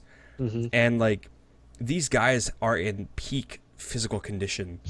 They look better than some like football players. Yeah. Because they have to meet a specific weight because the car is a specific weight. They can't go over. Height. They can't go on exactly weight and height. They can't go over. They can't go under. If they do, they get fined like $10,000 per pound or whatever. It's something stupid like that. And it's just Crazy. like I like it because it's crazy, and also the science behind it is just amazing. Oh yeah. Out of curiosity, by the way, have you you know who Rossi is, right? No. Yeah, he's Valentino Rossi. He's yeah, I know what you're talking about. Yeah. Okay, so MotoGP, basically, guys, for those who don't know, he's riding the big dog like leader bikes. First off, like I do not have the kind of skill that any on any racetrack. Period. I'll just openly admit that, not right? many people do. Right, but like I met some guys that were racing 250cc, and they're badass on bikes, and this is the big dogs. This is the leader bikes, all right. So this is the 1000cc, and Rossi is just known to kick the shit out of everybody pretty consistently. I don't know what his numbers are nowadays, but that's what he was like sort of known for. Nope, it just says right here he's first in MotoGP World Championship, 102 points, 2 wins, 5 starts. Yeah, and with Yamaha. Yeah, so he was I think he was with Ducati for like a minute. Or for a bit, right? He was with Honda for a while too. I think he was Honda for quite some time. Yeah. Right? Yeah. So and he's a hilarious guy. He's a funny dude too. He's quite a character. So apparently he went to the F1 scene for a minute just to talk about F1 we were mentioning before, and he jumped in one of those F1 cars, and he was within like the team's times, within like 3 seconds of the team's times. First time ever going around the lap with it. He is so badass. And the point I was getting at with that was that to talk about F1 cars in general. Now, flip side of that, let's go to another car enthusiast tournament that you might be aware of. That is NASCAR, right? So NASCAR is fast cars, man. Like they have to deal with a lot of shit too, though. Yep, they do, and that shit is so I give uncomfortable. them so much credit. Yeah, and the heat and everything else. It's just and the loudness and to be able to race day in and day out like that. Maybe the turns aren't as crazy, obviously, as F1, but I mean, it's not about crazy, but there's a lot more like logistical things that go into it.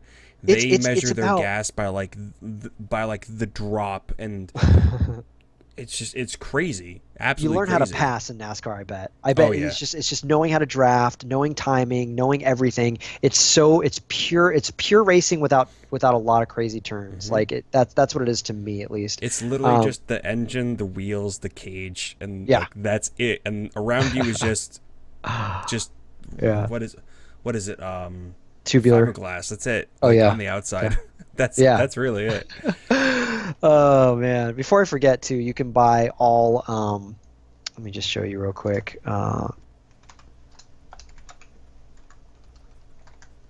let me just show you real quick. Mm-hmm.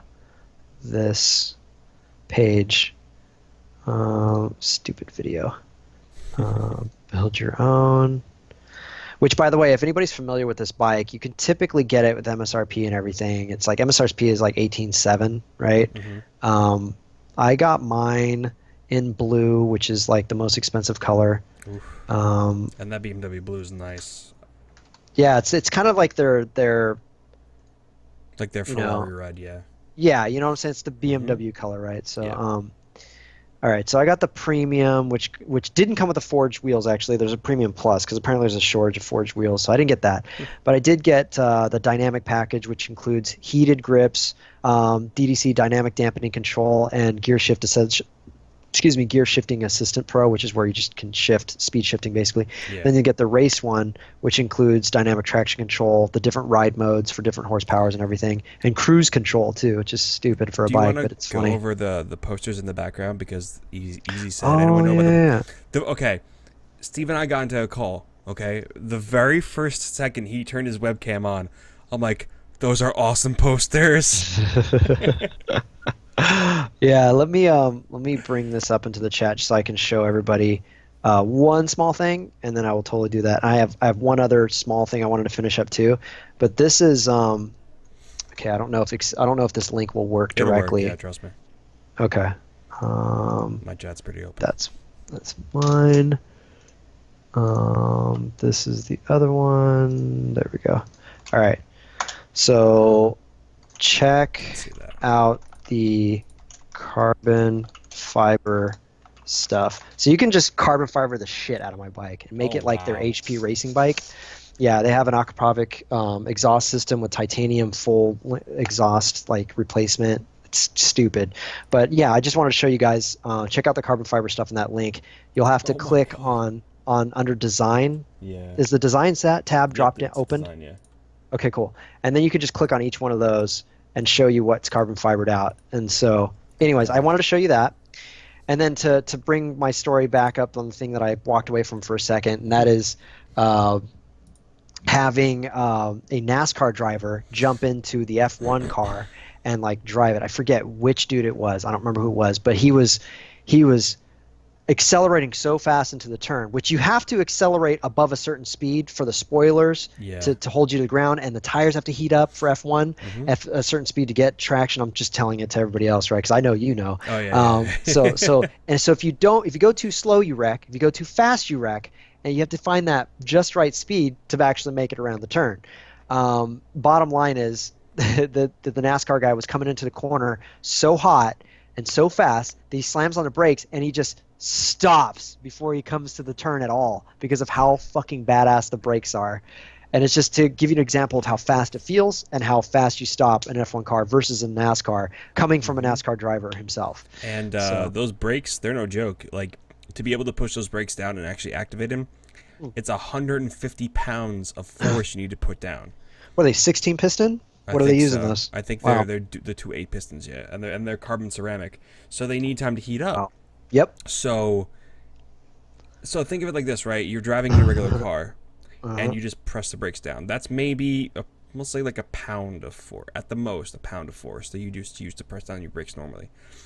150 pounds of force you need to push down on your left foot. By the way, they use their left foot for braking. They use their right for gas, and sometimes they'll use their right foot also, but mainly they use their left foot for braking. So it's not like it's not a hydraulic at all? No. Wow, I didn't realize that. It's insane. Like, I guess maybe it is hydraulic, but it's not like assisted at all. No, so you have to press really hard. Okay, I got you. Foot brake done. Wow. So pictures. I should start with this one. This is my favorite. I actually went to the mall near where I live and picked this up. This is, of course, Harley Quinn and the Joker, but I'm sexually attracted to Harley Quinn, and this is actually, you can't even see how good she looks. The detail is phenomenal. And it's oil, so it's kind of, you can see the cracks on the oil. it's I love it. I love this picture. I talked the guy down too. Something about negotiating skills. Everything's negotiable. Even AT&T and their ability to do blank is always negotiable. Yep, true. So just so you guys know, I saw the price. It was marked down already to like 50 something, and my wife was there. And my wife knows how to react. If you have an emotional reaction towards a purchase, like saying, "Oh, I really, really want this thing," then they're going to use that. They know totally. now. Yeah. So if the wife wants it but the husband doesn't, then they're just going to work on the wife, and they're going to get her to convince the husband, because that's the easiest thing to do. But if you were interested in this, you don't show interest in this. You say, "Oh, this is pretty cool. I like this. Ooh, it's 55 though. It's not really worth it to me." And the guy's like, "Oh, wait, hold on. That is, and my wife's like, "Well, do you like it?" And I'm like, "Yeah, I like it, but I don't like it for 55." and she goes, "Oh, okay." And a guy's like looking at me and like with that look of, he's trying to get something out of you. Yeah. Yeah, he wants to figure out. He doesn't know what to say to me. He doesn't know how to get me to do it. So I'm like, all right, well, honestly, dude, I probably would do it for. I'd probably pull the trigger right now for 40. And don't like say anything else. Stop fucking talking. Let them talk. Like let them think too. And so he's like quiet for a minute. He's like, "Let me talk to my manager. I'll see what I can do." I was like, "Sweet." He walks away. I was like, "Good job, babe." Because like the thing I forgot to say what she said. So she goes, "Yeah, you're not getting that for 55." Like she puts her foot down. You see what I'm saying? So like now it's like I don't really want it, and it's too fucking expensive. They got to work to get me to keep it. So I just dropped at 15, thinking I was like, well, they started at 70 and they went to 55. There's a $20 gap in that. There's probably another 15 in there. So, and they're fucking sitting on this wall of like 15 million things. So like, I'm sure that there's something else they can do for me. Yeah, they're not itching to sell it, really. Yeah, well, they're itching to sell it because they have fucking shit ton, right? They need to get rid of them. So the guy comes back. He's like, "Would you do 45?" And that's like in normal negotiations, you do ask for less than what you want, knowing that they're going to ask for something higher. It's usually you read the initial. You give an offer, they give a counter offer. That's usually it. You might have one more option to counter, but typically it doesn't go much further than that. So what's up, Boston Red Sox?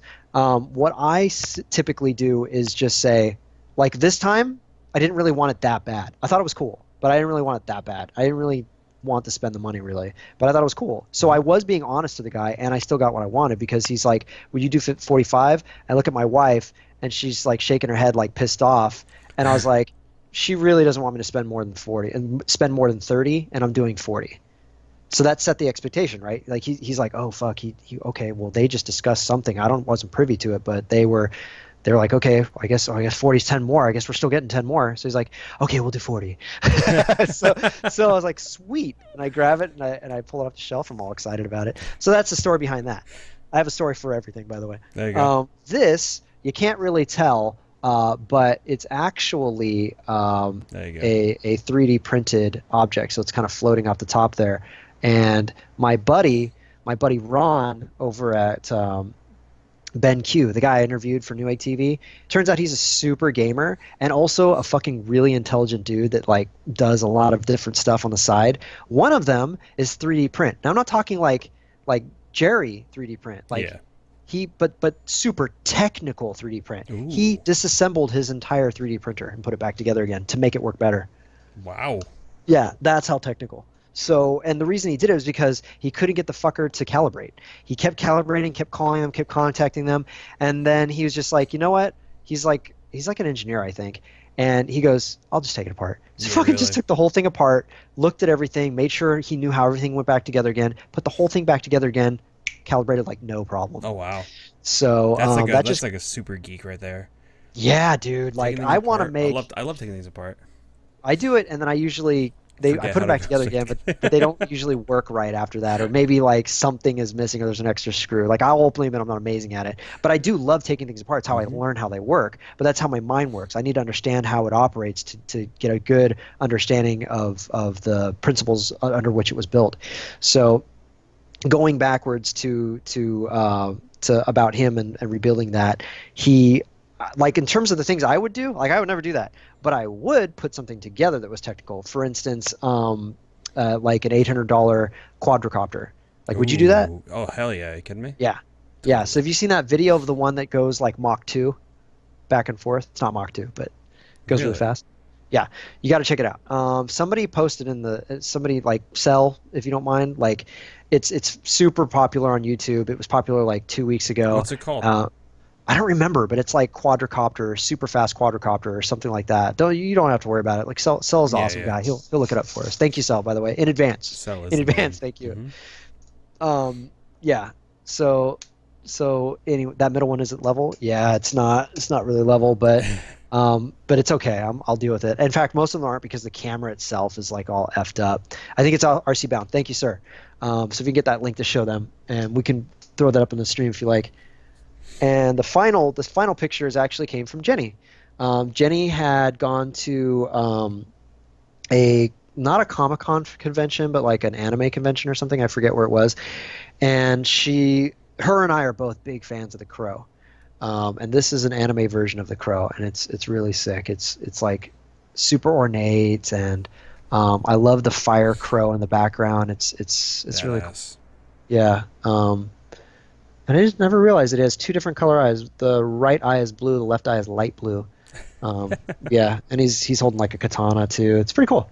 Badass. Yeah, and then I had to pull the glass off because it was too reflective to put in the background. Oh yeah, it's a pain in the ass. Yeah. Oops, this way a little bit. There we go. Cool. All right. So, a couple things that I want to know real quick. Yeah, go for it. What kind of a rig are you running right now? Which one? I have several. Do you want me to go with my two main and then work my way down? Go with the main ones. Because I'm pretty sure everyone's curious. No, that's no problem. So I've been building systems for a long time. I've been a gamer for a long time. I build systems often. My usual upgrade path is video card every year, platform every 2. So, and I typically don't go enthusiast because I am a gamer. I'm not a content creator. Yeah. That's changing. I'm going to start editing. But honestly, even today's programs, just fuck, dude. At Newegg TV on the fly, we would edit on a laptop. Yeah. You don't need it. It's just time. It's like super super fast. Cell just dropped that link in if you want to grab it at some point. Thank you, Cell. So that's the explanation as to why I have so many. I've sort of figured tricks on how to get better deals on things over time and prices. I had a college professor who was teaching us about computers and stuff like that, and he made it pretty clear to me, and it's something I always took to heart, to never buy used anything. But with the amount of things that are out there that are used and actually in good condition, I can't say that it's the best thing anymore to do that. It's a great idea to do that. It's good if you have the money, but ultimately these things are going into the landfills, and there's a lot of like potentially bad things with e-waste, and people don't usually give a shit. They usually just throw away. They don't find their nearest church, or they don't Google e-waste. Yeah, and even CDs, even like blank CDs. It's terrible. So my point is that I would hope that we're all like responsible for the future of ourselves, depending on your youth, your age, or the youth that are coming up, to try and find a way to use that old stuff. So I usually repurpose my systems and I don't get rid of them, which is another reason why I have so many. Mm-hmm. So, all right, let's go down the line. All right, so right now I'm on a 4770K base system. No, it's a 4970, is it? Is it? I mean, now I feel like a dick. Are you trying to look into the case?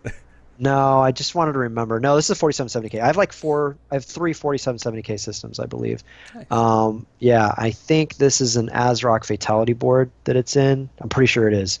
I forget which chassis I've dropped it into. It's like this weird one that was like crappy. I got a good deal on it and I didn't really care, so I picked it up. I've got that, and that's with 16 gigs of memory. I'm just going to double check because I have so many systems. Almost all my systems have 16 gigs of memory. I'm leaning, by the way, because my webcam is on a little mini tripod that's right about the center of my second monitor, right where the start menu pops up. So like that's why I'm like leaning over like an idiot here. So give me one sec while I whip this out.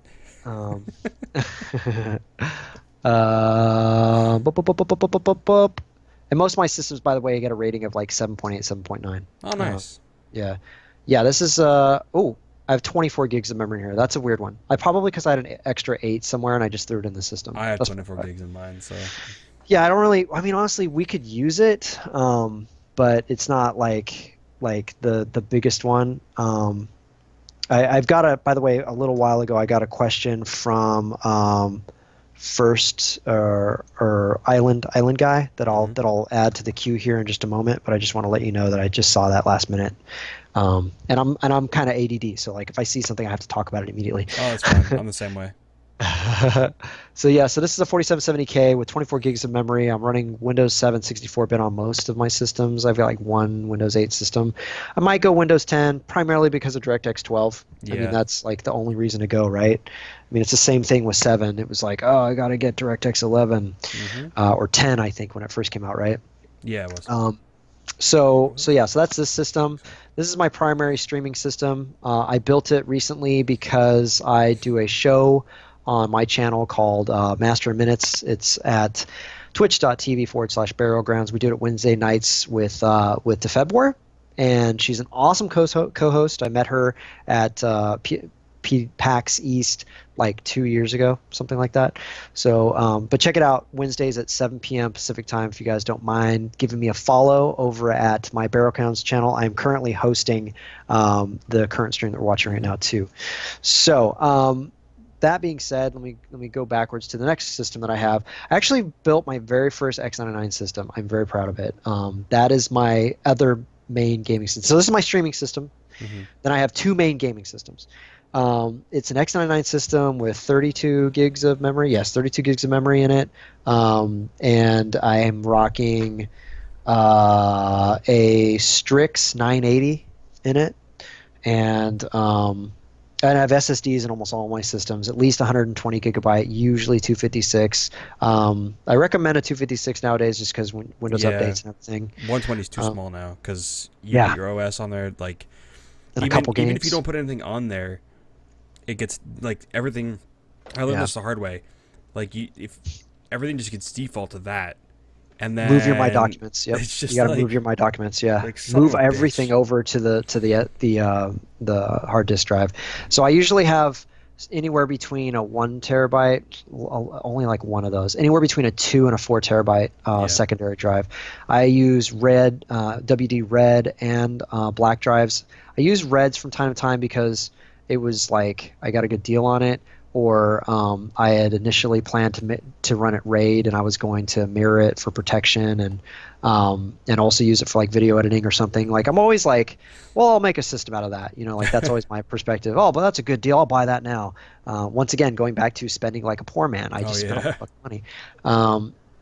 So that's that system. And which is this? This is a Thermaltake chassis.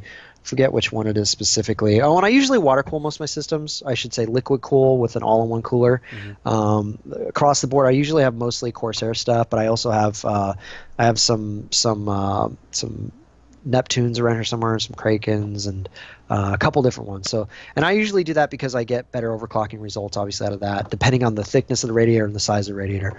Moving right along to my other main system, I believe both my main gaming systems both have 280s in them, by the way, push-pull configuration. Then I have another 4770K. Yes, I do. Another 4770K. I have so many systems. I have to so many myself. Ks, he doesn't know what to do with them. So many, dude. Another 4770K. And by the way, if anybody tells you you need to have an i7 like 4770K, basically a processor like that to stream and game, they are not fully informed. Yeah, you could rock an i5 current gen with QuickSync and be fine. And AMD just initialized VCE to work with, I think, XSplit, but not OBS yet, right? Yeah. Okay, so I haven't experimented with it yet, but if it works as well as QuickSync done, which I imagine it does, you'll be able to stream 1080p. You'll be able to encode 1080p streams to your Twitch channel, which honestly you shouldn't be doing more than 1080p anyways. Yeah, it's not worth and it. most of the time, by the way, KB Mod, what they do is they rock an i5 processor-based systems, use QuickSync, and then they use 720p 60 fps uploads because most people have the chat up too, so you don't need 1080p at all. I rock 720p 60 fps. Nice, and it's perfect because honestly, you need 60 to really be able to see some of these games. And a lot of people, if you try and stream 1080, they can't watch it anyways. Yeah, They can't handle the Oh, yeah, because you don't have encoding yet. Okay, yeah, when you get partner, you'll get that. That'll be much easier. But yeah, I also negotiated that for Newegg TVs, Twitch, like through my buddy that works there. He was awesome. Nice. And Gunrunner was also very instrumental in helping me make sure that everything was going to work properly. Yeah, so the bottom line is I was able to negotiate to get encoding, transcoding, I should say, without commercials. So it was a really cool sweetheart deal that I got, and I wonder what Newegg's using it for. Not a fucking thing, apparently. Nothing. And it's so stupid. So stupid. Just like a waste of a fucking amazing deal. Anyways, that's upsetting when like people have potential for like certain things like that and they just don't use them. Yeah, I mean they had potential with a whole video team too, and didn't really. Anyway, I'm okay. I'm not bitter. I'm okay. I saw this picture of me at PDX at PAX East last last time we went, and you know it's bad when you start laughing at it beforehand. I'm gonna show you guys. I should make it digital too. You I don't should. know if you can see this. So, too many reflections. Oh my god. This is me, and you can't tell, but I'm wearing this woman's like jaw. Like it's a skull of a monster that she's wearing over her head as part of her outfit. And I was like, dude, can I wear that for this picture? She was like, yeah. And I just like put it on my head. You totally can't tell, but maybe you can. Maybe you can. Right there. And the Februar's over there. Then we got Nick from Game Crate, KB Mod Bob, and Q from Game Crate too. It was a hilarious night. That is awesome. Yeah. So I just saw the picture and I thought I would share that with you guys. It was a lot of fun. We've got another funny one too with Vector, aka Matt Conwell from PDX Land, or from PDX Land. Yeah, that guy's awesome. Nice. Okay, so systems. So that's 3 systems. I did not have enough AMD products in my household, so I actually went out and bought an 8350 and threw it into an awesome Gigabyte motherboard. And it was a UD3H, I want to say. Not the 5, right? The 5 is or is it the 5 and the 8? Oh, fuck, I can't remember. I think it's 3 and 5, right? It's the one that comes in the white box, right? Shit, I can't remember now. Anyways, point being that it's not the top of the line one. It didn't have as many phases for the power, but I was fucking around a little bit with overclocking that, and that was actually the first system I really like sat down to try to really overclock, because with my other systems I just set the multiplier and forgot, just like walk away, which is not good if you want to keep your voltage below 1.3 like you should for most Intel based systems. And I don't remember what the voltage limit is on and by the way, this is on the 8350 on that processor. Do you remember? I don't know what the limit I looked is, it up. I've heard I forget. I've heard someone have like up to 1.6 something. That's crazy. Yes. So I did an interview with this guy. His name is DeBauer. He's a world-class overclocker, and he has a great website that like teaches people how to overclock and everything. He actually has electron microscope picture of the damage that high voltage does to CPUs and why it's so bad. He actually shows how the voltage is so high, it's it's like tearing the silicon apart, and shit is jumping gates. And jumping. So basically the information is no longer traveling the way it should. It's sidestepping and jumping into things it shouldn't, and it's fucking up everything. So stability just goes out the window, and so does processing. So, all right, so those are my 4 systems I would say are kind of good. And I have a 3770K base system that has 16 gigabytes of memory. I think my AMD system might have 16. It might be 8. But I mostly have Corsair and G-Skill memory. I might have some Crucial in there somewhere. That system, and video cards. Fuck, I didn't even talk about those. And the other system, I have a 295X2. That is like my crown jewel. I love that card. Nice. That's my two. So those are my two main systems. And then the other ones are just like either gaming systems I had replaced, kept, or just like need to re-wipe and reinstall Windows. I highly recommend picking up or using a free imaging program. I forget what it's called. Acronis or whatever. I use Acronis mostly. I Yeah. just switched over to free imaging software. Clonezilla. Let's just start using that. It's a little more. It doesn't have a GUI, Okay.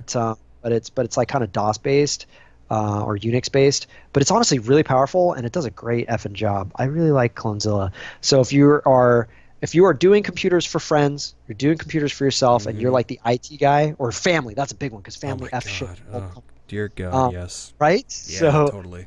So typically, most software has limitations on the number of times, the number of like times you can reinstall. Not times, but the hardware configuration can't change if you're going to reapply that update. It'll just fail or not work or Oh something. yeah, I know what you're talking about. Yeah. So and it's part of like Windows and the licensing. I think that they have to go through with Windows to ensure that. And there's a couple other limitations too. Like some programs you have to be MBR instead of GPT tables, the partitions, and that's bad because if you want to get the fastest speeds for Windows, current generation Windows, you need to be GPT and not MBR, or otherwise it's going to be slow as shit booting up. Just quick tip on that. And then So many tips today. yeah, right. So basically, what you want to do is learn how to use Clonezilla, clonezilla.org, clonezilla.org. They have plenty of information there, way more than what you need to learn how to do this, but learn it.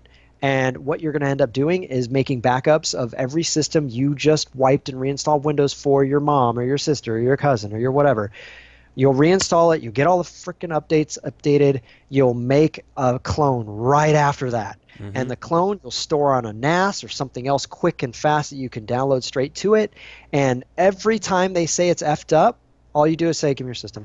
Have you been backing up like I told you to? Well, guess what? You just No. lost everything. Yeah, sorry. Yeah, let's act it out real quick. All right, you be the cousin. Hey, Pete, what's up, man? Nothing. My computer's acting weird. Again? It's Yeah. been like a month, bro. I went to the site. I don't know what happened. That's how everything starts. All right, have you been backing everything up like I told you to? No? No. Well, so here's the problem with that. You're about to lose everything. I'm going to wipe it and reinstall everything because any backup I make, there's a good chance it's going to reinfect your system. I'm sorry, but that's the truth. From here on out. There's a lot of porn on there. It's okay. Cool. Okay, cool. Otherwise, go make 5 Gmail accounts and upload 15 gigs at a time to each one of these Gmail accounts until you back everything up on the cloud for free. Right? That's game changer number one. Yep. And then what you want to do then is I'll just back this up for you, or I've already made a backup for you. I only need literally it takes to put it in perspective, guys. When Windows is installing, it's reading all of the IDs of all the hardware. It's trying to install everything. It's setting up the installation environment. It's doing all these things that require CPU time. But once it's written to the hard drive and all of the hardware is the same, like the only different, like not the motherboard and CPU, that shit has to be the same every time. Yeah. Like those drivers are super important. And the BIOS settings need to be the same, AHCI and all those settings need to be already set up. But aside from that, as soon as you install Windows and it's done, it's written to the hard drive in a way that you could imagine as like a way you could take a picture of a hard drive. So imaging, the same way you imagine it means you're going to take an exact image of that hard drive and pull it off. So all it takes is the amount of time it takes to write that 2 gigabytes of information back to the drive, which is like 15 minutes. So instead of like a 2-hour process of downloading updates and installing everything, you take 15 minutes. And it's done. You don't even have to look at it. And imagine if you charged for that. If you charged for that, Oh my then God. you'd be like, yeah, You make it's like, bank. yep. The first time you do it, it's a mother. After that, it's like you update, you image it, re-image it, right? You wipe it, re-image it, and then you do an update. You plug it back into the internet, update everything, and you should be good. Now, in rare cases, malware can affect the anything with any kind of flash memory in it. So mice, keyboards, gaming ones, right? Video cards, the BIOS in like really rare cases. But we're just talking about like the absolute worst of the worst of the worst of the worst of the worst stuff that's out there Yeah. that you probably never see. But this is just me saying like why sometimes you can do these things and it doesn't work out. And it doesn't have to be malware. It could be just misconfiguration in the BIOS or whatever. Learn your troubleshooting steps, run through it, and you'll figure it out. Anyway, so so that's what I do right now is I image everything. And so when I need to go back to a system, I'm fine. I actually have enough computers where I can just separate systems out for use cases. Like I have my streaming system versus my gaming systems. My wife plays with me, so she has another gaming system. Nice. So the 3770K was my old gaming system. It had a GTX 670 in it, and I don't remember which SSD. I think it was a Corsair GTX, Neutron GTX, I think, 256 gigabyte, and like a 4 terabyte hard drive. And I would just like download all my games and everything. And then I have another system I was working on for LANs because I plan to go to LAN parties for Monoprice. Well, not for Monoprice. It'll be for me with the additional benefit. For Monoprice in quotes. Yeah. No. I mean, really, because like I told them, one of the things I negotiated before they even offered me a position was, I'll just kind of give you guys the same pitch. All right, so I am networked with the people I am networked with because I go to industry events. The same people you want me to talk to are going to these events. If I don't go to these events, I lose credibility. I lose relevance. I lose maybe even friendships over it because I'm never around, so I don't really get to hang out, so I just get forgotten. I was like, yeah. and I want to go. So I said, if you want me to take this position, I need you to be able to provide for me a budget for me to be able to travel with. And if I'm the only person that goes, so be it. But just provide me that budget. And they were like, sure. It was like I talked for 20 minutes, and they were like, we were going to say okay at the first offer of it, but you kept had going. us at hello. Yeah, you had us at hello, Jerry.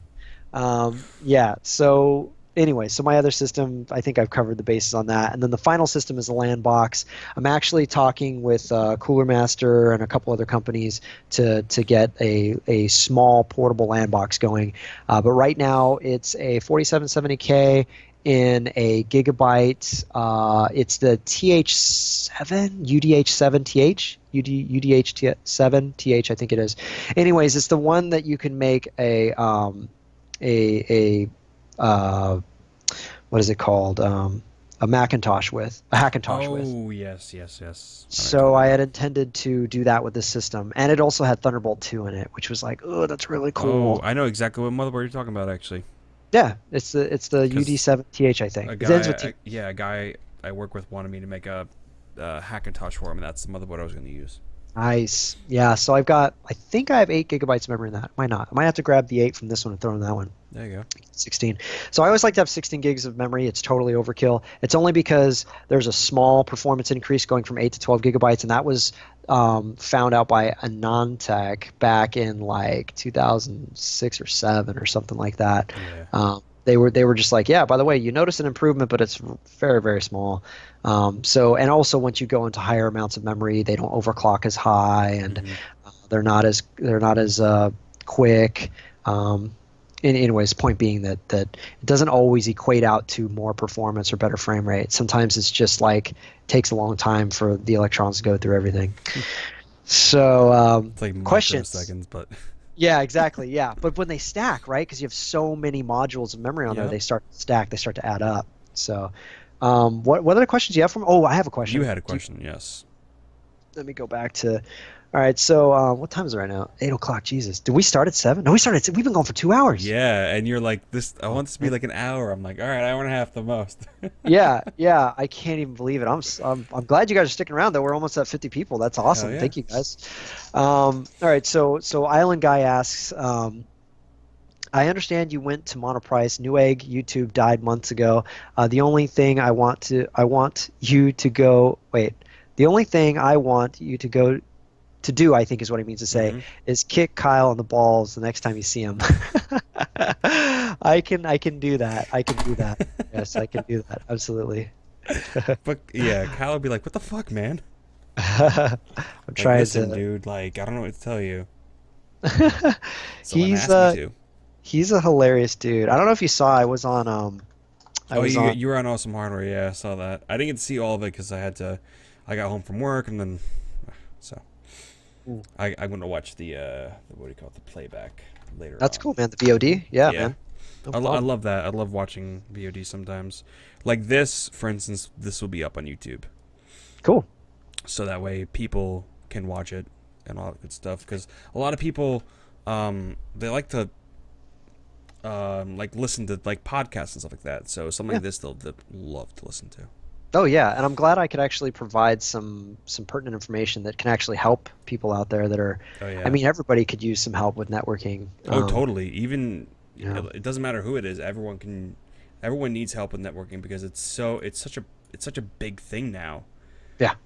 It's just like there are. It didn't matter as much when jobs were everywhere, but when you need something now, like LinkedIn was the final tip I should give you guys is make a Yeah. LinkedIn, because that's what that whole buildup was. Is I do things the old school way. I never actually got to the point, which is make a LinkedIn. I just did 2 weeks ago. The amount of contacts I built up put me at #1 right now across the board. Well, at my company, I'm bigger than my CEO in terms wow. of how LinkedIn ranks me, which I don't really know of that what that specifically means. I've been told that they take a combination of the number of views you have on your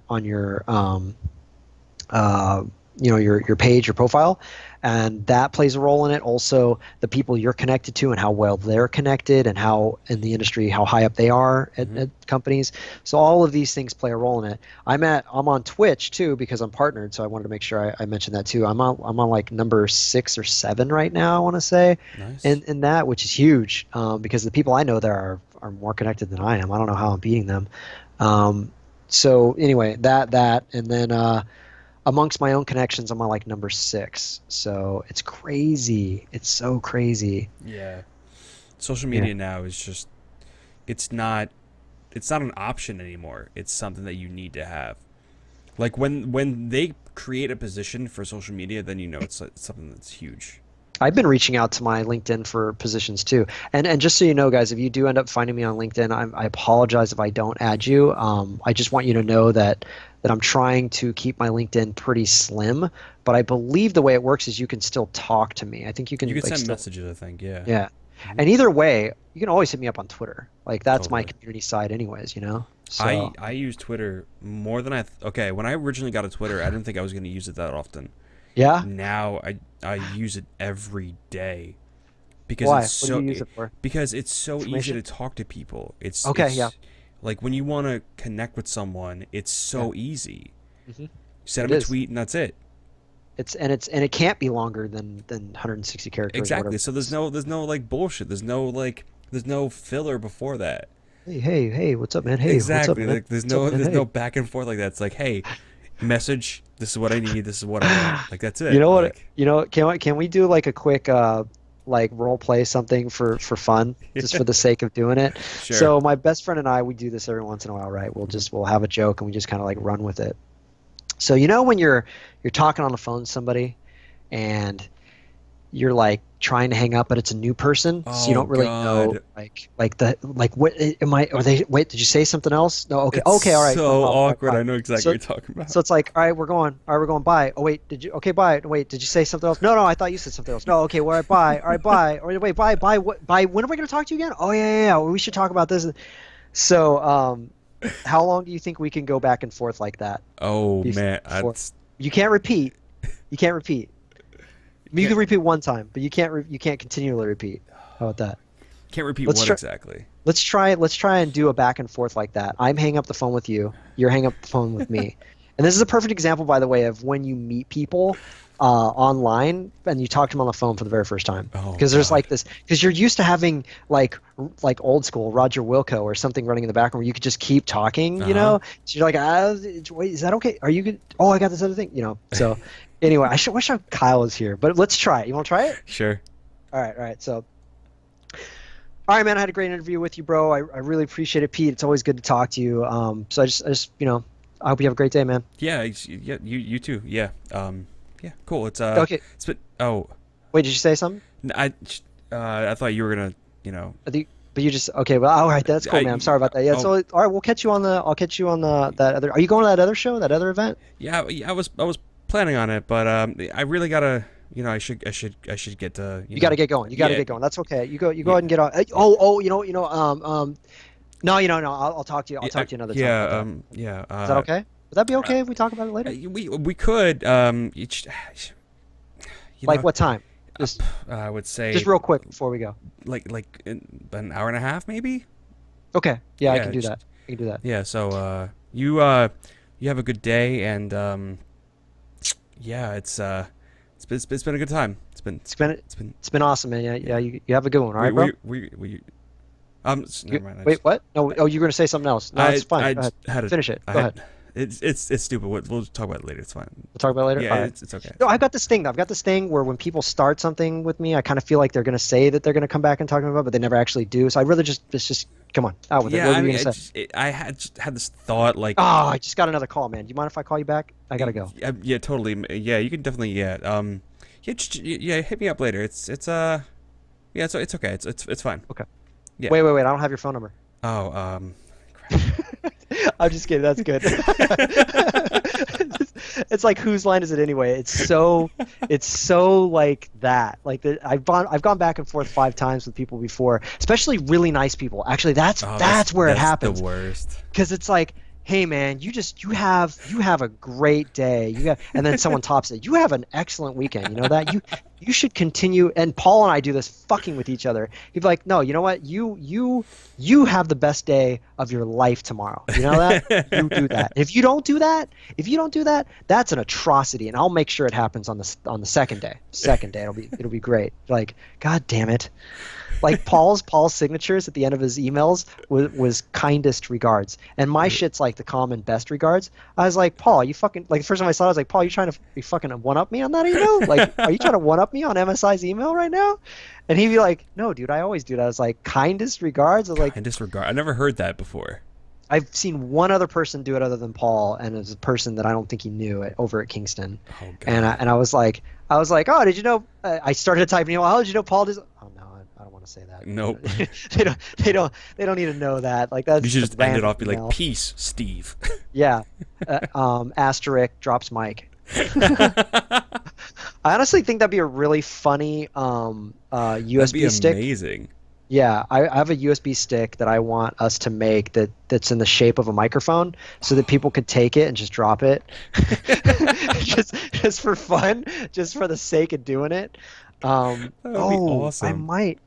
I might have a prototype I want to show you guys. You guys want to see a prototype from Monoprice? It's nothing special. Totally. It's a cigarette adapter USB charger. Let me find it real quick. Give me a second. Give me a second. See if I can find it. I'll feel really stupid right now if I can't find it, but I'm pretty sure. In his pocket the whole time. Yeah, you've had 2 pairs of gloves this whole time? Yeah. Where's that from? I know that quote. Oh, that's from Dumb and Dumber. Oh, yeah. I almost forgot for a second. Okay, I feel stupid already. It was in my pocket, I bet, and I left it out somewhere else. Yeah, I'm still streaming, hun. Ow! What the hell was that? I have 2 little push buttons inside my backpack. Sorry, I'm digging through my backpack right now, I just rode my motorcycle for the first time to work, and it was fun. It was wonderful. That was a very long way of saying that was really fun. It was a great trip. Carrie, where's my little cigarette adapter that has the one from work I was showing you?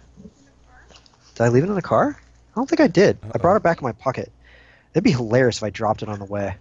Like, I was just writing and I dropped it. Oh God, that would suck. No, it's a special one. It's a special one. They're like, Steve, all right, this is a damn special it. prototype. You can't lose this. I got it. Don't worry. Yeah, exactly. Yeah, it's a special prototype. Don't lose this. And then, you know that special prototype? Yeah, the one that we're sending to the manufacturer next week. What about it? Like, never mind. I'll keep looking. So, okay, I can't find it. You have to it's probably in you the have car. to go your whole route and look for it on the road.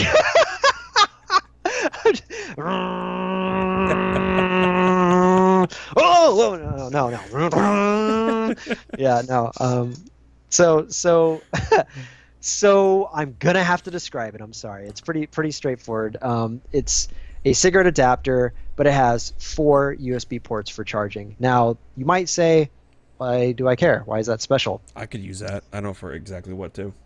Well, it's all 4 of them are 2.4 amp. That's perfect on car rides. Yep. Hell 4. So it's like, so if you have like a Jeep or I don't know, like an SUV or something, then you could plug in 2 of them and have 8 charging ports like right there. And 2.4 each. So it's like every device wants that. Every device is thirsty for that. Tablets, Especially phones. tablets, yeah. Mm-hmm. Yeah. So I just thought I would share that's coming out. I got the approval to tweet out a picture of it, and fuck if I know where I put it. I was probably like, I probably like set it up on a light box somewhere, and I'm like, yeah, it's gonna be JK so Software sick. said he's gonna find out it's at your office desk. At Yeah, your yeah. office desk at work. Yeah, it totally is. You're gonna walk in and be like, there it is. Yeah, that'd be great. Or it's like a doorstop behind like the men's room bathroom or something. Just God. some janitor just like shoves underneath there. It's a crazy doorstop. It's also kind of cool because it's got like an alloy, a metal alloy. I don't think it's aluminum around the front of it. Yeah, NFS. That's correct. Yeah, RIP It's all is you're so right. it's not 12 volt. It's 5 volt because 5 volt for USB. So, That'd be ridiculous. maybe he's just suggesting because it's 12 volt off of the battery. That's what he's suggesting. Yes, you're correct because the ampage would suck that fucker dry. Oh, But yeah. you have the alternator pumping juice into it, so that should make up for some of that. Questions? What other questions do we have? Let's see. There was 2. I'm trying to think which one would be good. Oh, okay. This one you have. This one would be a good one. Hit me up. How would someone entering the job force market themselves to employers and training companies with absolutely no experience other than what they've done in school and having contacts in the area? How would you go about it? So he's just asking. He's basically asking from the perspective of a new grad. How do I get a company to hire me? Right. Basically, because they want someone with experience, but you have no experience. So that is where you want to. God, it really depends. It really depends on what he wants to do. Who is it that asked the question? NFSM. Oh, NFSM. Can you please specify which specific job you want to do? So I'll give you some general while the Chat stream catches is up, yeah. populating that. Yeah. You want to. I just lost my train of thought. Oh Shit. no, that's the worst. Oh man, I just lost my train of thought, and it was good advice. I'm gonna remember what it is, but it's basically just thinking like generally speaking. You always have experience. You always do. Even if you work at McDonald's, you always have experience. The toughest uphill battle mechanics you should be able to get into no problem. You could, especially out of school, you're fine. Definitely. Yeah, that is not putting down being a mechanic at all is one of the most entry level positions you can get. IT is if you're gonna do basic IT work is usually like a $15 an hour job, and that's pretty entry level too. You can usually like work for a school. For instance, if you just got out of college or high school, you can contact your school about doing some kind of an internship or a paid internship. Always go for the paid first, fall back on the stuff that's free. And I worked at a college as a math tutor for like 8 years. I was tutoring math. I ended up working my way up. I can't. Do math. It's fun, man. Math is fun. I That's love why math. Math is like the universal language. It's just I'm not that good at it. Yeah. Love math. So I would say because I was a computer engineer major, and it was like my bread and butter, and I wanted to get good at it, so I kept doing it. And a good friend of mine that I'm still friends with was the head of the Math Study Center at the time, and I like drilled him. I was like, "How do you always know all the answers?" And he's like, "The funny thing is, man, they always ask the same questions. So you get after a couple years, you get used to it, and you just learn it. And if you don't know it, then you read the book and you learn it. And if you don't know it from there, you go talk to the teacher." And he's like, "There's always another way." So flipping back now and talking more about like job options and everything for him while he's at school, I'm just going to read the extra information. I've been trying for 18 months now in multiple apprenticeship companies. I've found nothing. So if you have apprenticeships, probably what's happening if you're in multiple apprenticeships, what's happening is you are being drained by that. You don't have enough time to actually look. You need a million qualifications. Oh, okay. Because he's in Australia. Okay. All right. So I don't know as much about Australia. Sorry. So I'm going to go off your information to me on that, which is getting all of your different qualifications. So work on your qualifications. Work on doing something that will get your qualifications. So if your qualification is like, I need to be like dot certified or something, or I need to understand dot or something, try and find a way to work with the government on some job that does that. And government jobs are usually the hardest to get into, but that's usually because people don't ask. They don't go in the front door and try and shake people's hands and be like, hey, my name's so-and-so, I just graduated. I'm super excited about working with this, and do research on every company you walk in the door on so you know something about them. It flatters the owners of the companies. You want to talk to the managers. You don't want to talk to the person who's just working there, because maybe they don't want to give up their hours. I mean, not to be negative, but that could be a thing, you know? That's true. So you just want to walk in and be like, hey, is it possible for me to talk to your manager? Sure, no problem, or ask for the manager's name even as a starting question, because then it's like, oh, okay, well, the manager's name is this. Did I do something wrong? No, you did everything fine. Can I speak to Renee real quick? Is she available? And jump on board with that. I think you'd be good to go. Yeah, that's a starter. So just get in the front door of companies, learn what they are, learn about them, be able to say things like, hey, I found out this information on the website about your company. I find that interesting. It makes me want to work here. Your benefit package is excellent. I really like it. It looks to me, check out glassdoor.com. Oh, Glassdoor is really good. Yeah. I don't know how it is internationally, but glassdoor.com is great on the U.S. side, because go look up Newegg. It'll tell you about the company before you join it, so you know what it's like to work there. And people who have left review it. And not everybody leaves because they hate a company or because they're doing well. Some people just get a better job somewhere else and they do a review. Sometimes that's what people do. So you do get great information, and a lot of times you can get wage information, and wage information is gold, because if you want to be able to negotiate wages, you can look up everyone's like base wages in an area. You can even call, actually. Most of the time they'll just tell you over the phone.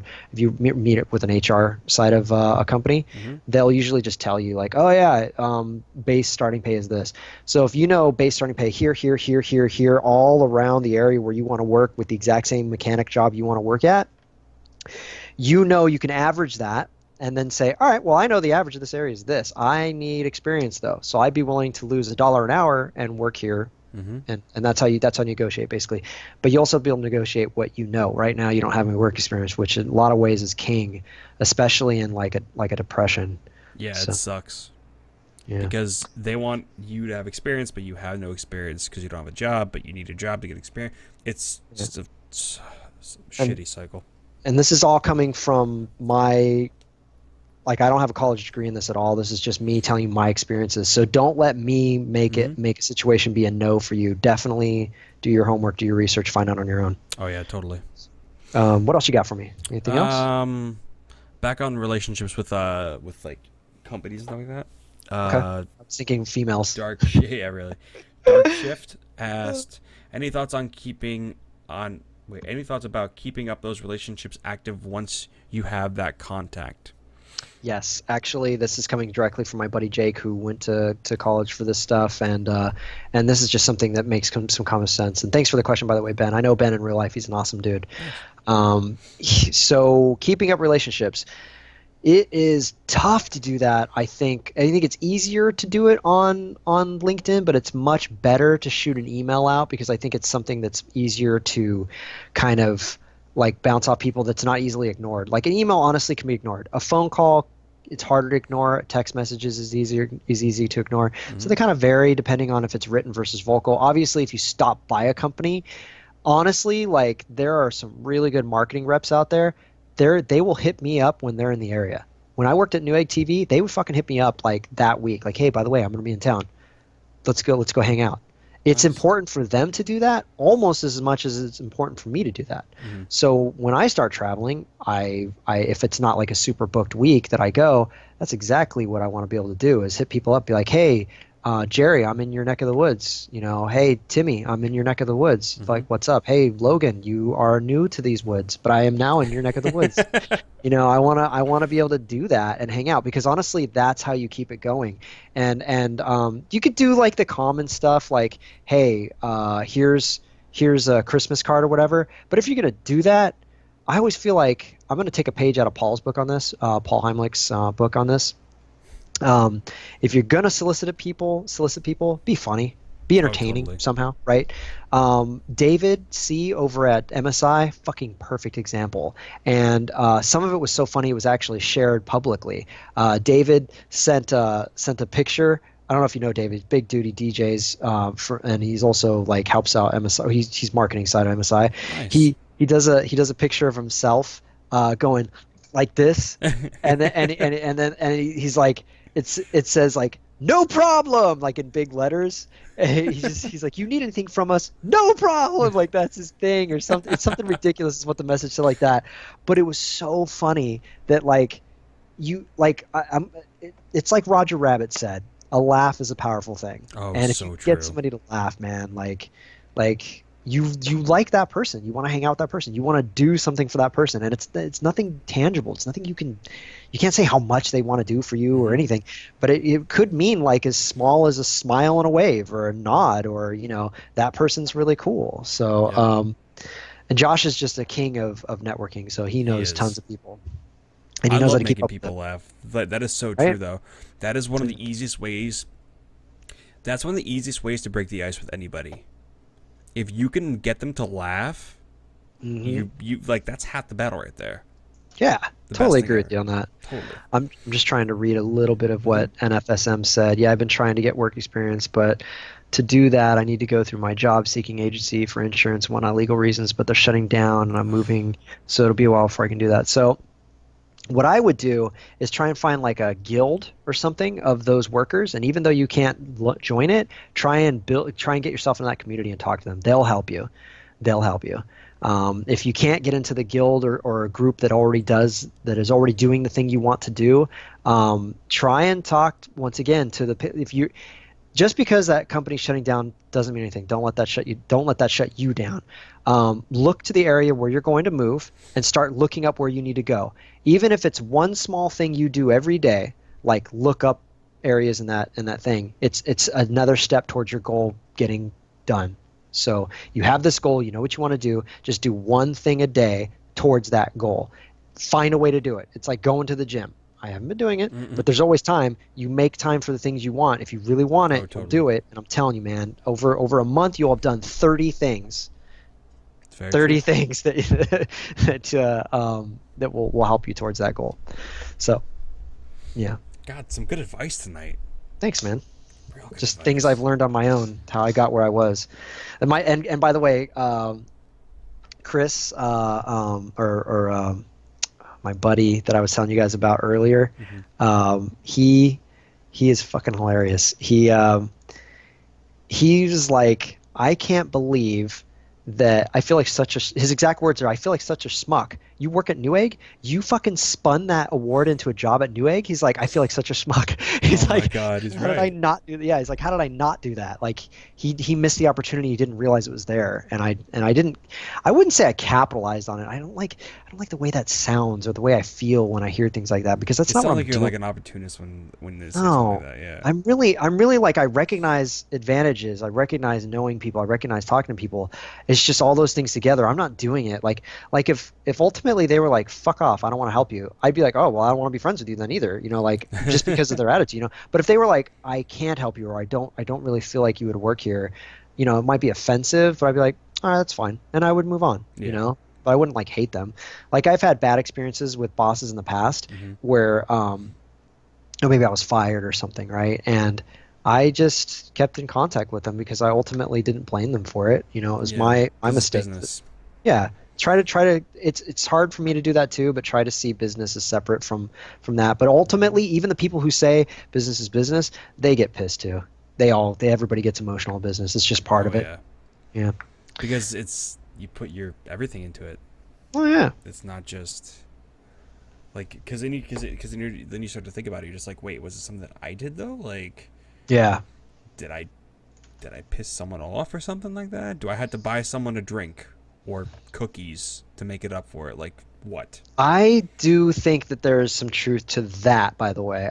Don't do it when you make a mistake. In fact, if you make a mistake, aside from acknowledging that mistake, if it's a manager, do not bring up that mistake ever again. No. Never, ever, ever. Even though you feel like it, because what you're actually doing, psychologically speaking, you're trying to get approval from that person that you're okay after all.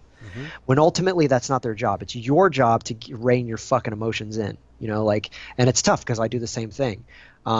There's people in the industry I know right now feel this way, and they just want the acceptance of the mistake. They want to be accepted for making that mistake and know that it's okay, get approval for that mistake, that it's okay, you know. But ultimately, a manager's not necessarily going to do that. They want you to remember that you fucked up and that you need to hold on to that mistake. But that can also affect, you know, other people's emotions and their ability to be confident. So that's why your confidence and your everything you should rein that in as best you can, as best you can at least.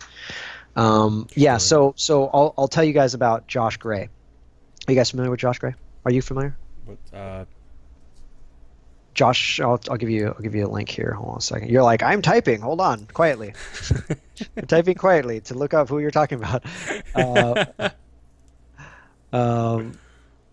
Yeah, let me find him. Here he is. Here's his IMDb page. Ooh, IMDb page. Yeah, he's baller. Fancy.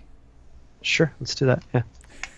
Get ready. You're not even ready. Sorry, my wife is giving me little notes here. She's like my producer. She's like, Time, you have like 5 minutes. We're going to Korean barbecue. No, we don't have 5 minutes. Yes. It's freaking amazing. I just started eating it like, I don't know, had to be like a month ago for the first time ever. I've only ever had it once and it was amazing. What? Yeah, see, you're craving like I was then. I've had it like 4 times since, dude. So, okay, so Josh Gray, all right. He is, if I was going to stick with the video thing, what I'd want to do. He's professional. He's engaging. He's funny. He's suave. He's a professional and he's successful. And I really like the guy. And I told him that to his face. Like, I have mad respect for you. And he was like so totally reciprocating, even though I'm nowhere near his level.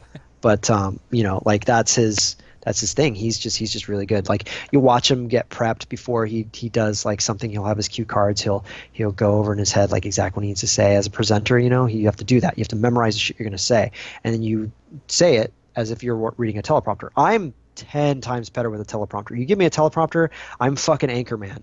Like, I've got that shit. I'm Ron Burgundy. Yeah, I am Ron Burgundy. Yeah. Thank you, San Diego. Go fuck yourself. Go fuck yourself. Yeah. Did I just say that? No way. Yeah, such a good movie. So yeah. So Josh is, if I was going that direction, because I see some people reacting like, no way, that guy? Like, really? Oh, he's talking about Korean barbecue. Okay, never mind. I thought you were talking about Josh. What am I getting at with Josh? I'm starting to forget now. We were just talking about professionals, I think, and something else, because my wife came over and I forgot. We talked about Korean barbecue and that was it. Shit, I forgot what I was going to say about Josh. I forgot. It was going to be another lesson in how you can handle. Oh, gifts. That's what it was. So Josh, after we did the VIP thing with him, we got some gifts from Cat Gun. She was awesome. She gave us pre-printed shirts and eggs from their actual chickens, which the eggs are fucking amazing, by the way. Nice. Fresh eggs. And Josh sent us gifts as well. He sent us a gift basket with a bunch of goodies inside and a fucking cool little thank you note. And he didn't have to do that, but like he did that. Man. So, yep. So gifts are huge. I'll give you another example. I received like a lot of money. I wouldn't say a lot of money, but I received a good amount of money in a video game from a dev in-game currency. And I don't think they want me to say that I got money publicly, but I'm not positive, so I'm just not going to. They gave me a lot of money, and oh shit, Ches is calling me. I don't think he realizes I'm streaming. So yeah, they gave me a lot of money in the game, and I was asking for more, and they were like, okay, no problem, we'll get it for you, but it was like taking a long time. And I was like, you know what, I never actually thanked them for their initial help. Like, they were really thanking me initially because I'd already bought the game and I'd been playing it, and they were thanking me with money. I was like, yeah, dude, just let me know, I'll just kind of mash on the keyboard and give you some money. And I was like, cool. You know, like, not any particular numbers, just fucking mash on the keyboard. How much does A cost? I don't know. No, like, he meant like all the numbers, just blah, blah, blah, blah, blah, like just hit a bunch of numbers a bunch of times. So anyway, so he it was actually him and his coworker, and I never thanked them, I realized. So I sent them, they live in the UK, so I sent them a like $60, or it was 60 pounds, was like $85 basket. Nice. And they received it. I didn't say anything, didn't email them, didn't do anything else. Just sent them the basket, and I waited for the communication to come back alive again from their end because they weren't responding to me. Came back. So here's what would typically happen, right? You receive a gift, you go, fuck, what was the last thing we talked about? I think you wanted something. I don't remember, because they're so busy, right? Totally. So they go look it up, like, oh, fuck, he wanted, oh, I didn't even do that. All right, I'll get that. I'm going to set a little appointment thing, a little reminder for myself and make sure it's done. All right, let me email him. Thank you. We got the basket. It was so nice of you. You totally didn't have to do that. Thank you. And like, I know ultimately I don't deserve anything back from them at all. But the nature of human beings is they do feel a little bit of guilt from when they get something, myself included. I had gotten something and I didn't properly thank them, so this was still a thank you back to them. Yeah. Ultimately, did I get more out of this than they did? No, they definitely got more out of this than I did. Like, I gave them money, right? They gave me fake money. I gave them purchases and more money, right?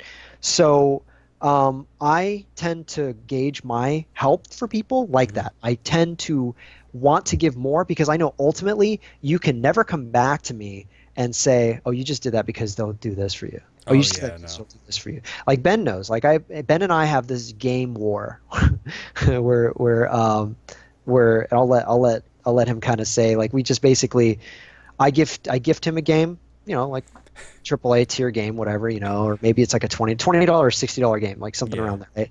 And he'll like come back at me and give me something else. It might be for his fucking birthday though, but dude, he'll be like, all right, motherfucker, you're getting another game. And we just, and I love him. I fucking love him. He's a fucking cool person. He's got an awesome heart. He doesn't like, Ben is Dark. Is he still in here? Maybe he had to leave. I think he left, yeah. No, Dark Shift's still here. Ben. So I fucked up. Ben, no, Dark Shift. This Ben. There we go. Okay. Sorry. Let me stop everything I'm doing and type something. He's just been a really cool friend, longtime friend, and he's. Anyways, my point is I'm goading over here. Anytime I can find, like, Ches is another great example. Mike from KP Mod, Chesna. So he came out here and Bob was like, he's coming to Newegg, he's coming out there, we're worried about him, take good care of him. And this is before I had an opportunity to tell him about Glassdoor. So I was like, fuck, he's moving out here and he doesn't know what he's getting into. And honestly, Newegg's a great company. Like, you could work 2 years at Newegg and really propel yourself. Like I did. I shot into this industry because of Newegg. So it's dope.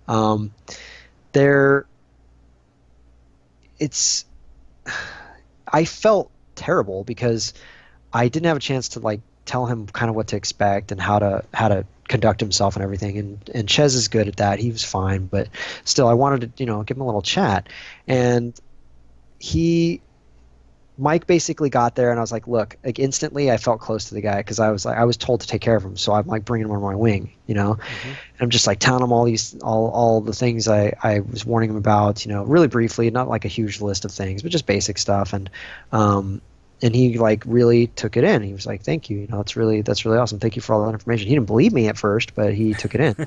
And then after about a month, he was like, fuck, Steve was right. Like I really overstepped myself there. And now I've got to do all these things and I shouldn't have done that. And anyway, point being that's like another example of someone really cool and just like you want to help them out. And so I gave more to him than I would ever probably receive in return. And actually over time, over 2 years, he actually has become one of my closest friends. Mike is awesome. We just went riding the other day. He just got engaged. It's big things. Nice.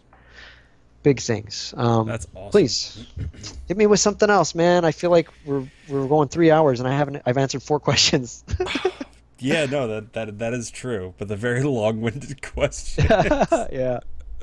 Let's see. Does anybody else have any questions? If that's it, that's fine. I'm not trying to push it. You tell me when you want to pull the plug. Don't you have Korean barbecue soon? I do. You're right. Fuck, I forgot. See, my wife would have been right there. Oh, like walking away. Like she was sort of waiting. She was hovering off and the off. She's off like, dude, I'm hungry. Let's go. yeah, I sort of fucked that up. I was just waiting for her to like tell me just to stop. I don't even know that she. Sometimes she just does that. Sometimes she watches me and she kind of smiles. She's laughing at me. Oh, Reicher has a question. Any gaming tonight? Probably not now because now we're going out to Korean barbecue, and Oh, it's yeah. poppin'. So Yeah, Korean barbecue is. yeah. Quick one from East Coast Mods. With your time at Newegg, excuse me, what do you think you left behind, and what you took with you, experience, etc. Oh, okay. So what did I leave behind? A lot of stress. I was under duress. I mean, like not talking shit about Newegg or anything. It's just like when you get to It's any job if you want to get yeah, technical. Like I'm pretty sure even the one at Monoprice right now, you have no stress now, but you probably will. I got stressed. Yeah, I started 3 new initiatives. Yeah. One of them I'll tell you guys. You guys want to hear a secret? Totally. We are I'm headlining. It wasn't my idea, but it was an idea that someone had mentioned in the group prior, and they brought it back up. More than happy to take all the credit for it. No, no. I honestly, I'm really stoked because it's a great idea, and I wish Newegg was doing it. Well, when I was there, I wish Newegg would have done it. But it's a student discount for Monoprice stuff. So I'm in the middle of working that out right now. It's gonna happen soon. I don't know if it's 30 days soon or 60 days soon, but it's coming soon. There is also a reviewer program that we're in the middle of doing right now, and we haven't sent out our first product yet. But Monoprice is basically sending out products that we're choosing with the intent to get reviews on our website, honest reviews on monoprice.com and amazon.com. It's going to eventually have like a link that we can send out to allow everybody to, apply for it. But right now we don't really have I don't have much more detail to give you other than we've already selected a small pool of users out there that are going to be involved in it. We're going to send out some NDAs, and we're gonna get some stuff moving forward. So, but as long as you have an edu email address, you'll be able to take part in our still not announced yet, but when it's up and running, it'll be our student discount program, and we'll get the word out, all of us together, and it'll be fun. So that's pretty huge because kids, students especially, they're broke. They're broke. Yeah, they're totally broke. So need monies. I mean, shit. Even out of school, you're broke. So for real. Yeah. Do you have any other questions for me, man? Did I take up your time? Because you got to sleep, don't you? At some point, it's like midnight. It's getting there. It's 11:46 right now. But I'm usually up. God. Ungodly hours anyways, so if I wasn't doing this, I'd be streaming normally anyways. Oh, you would? Okay. What's y'all's take on the game Hatred? Oh god. Hatred? So I haven't played it. It's very difficult for me to say anything negative about a game I've never.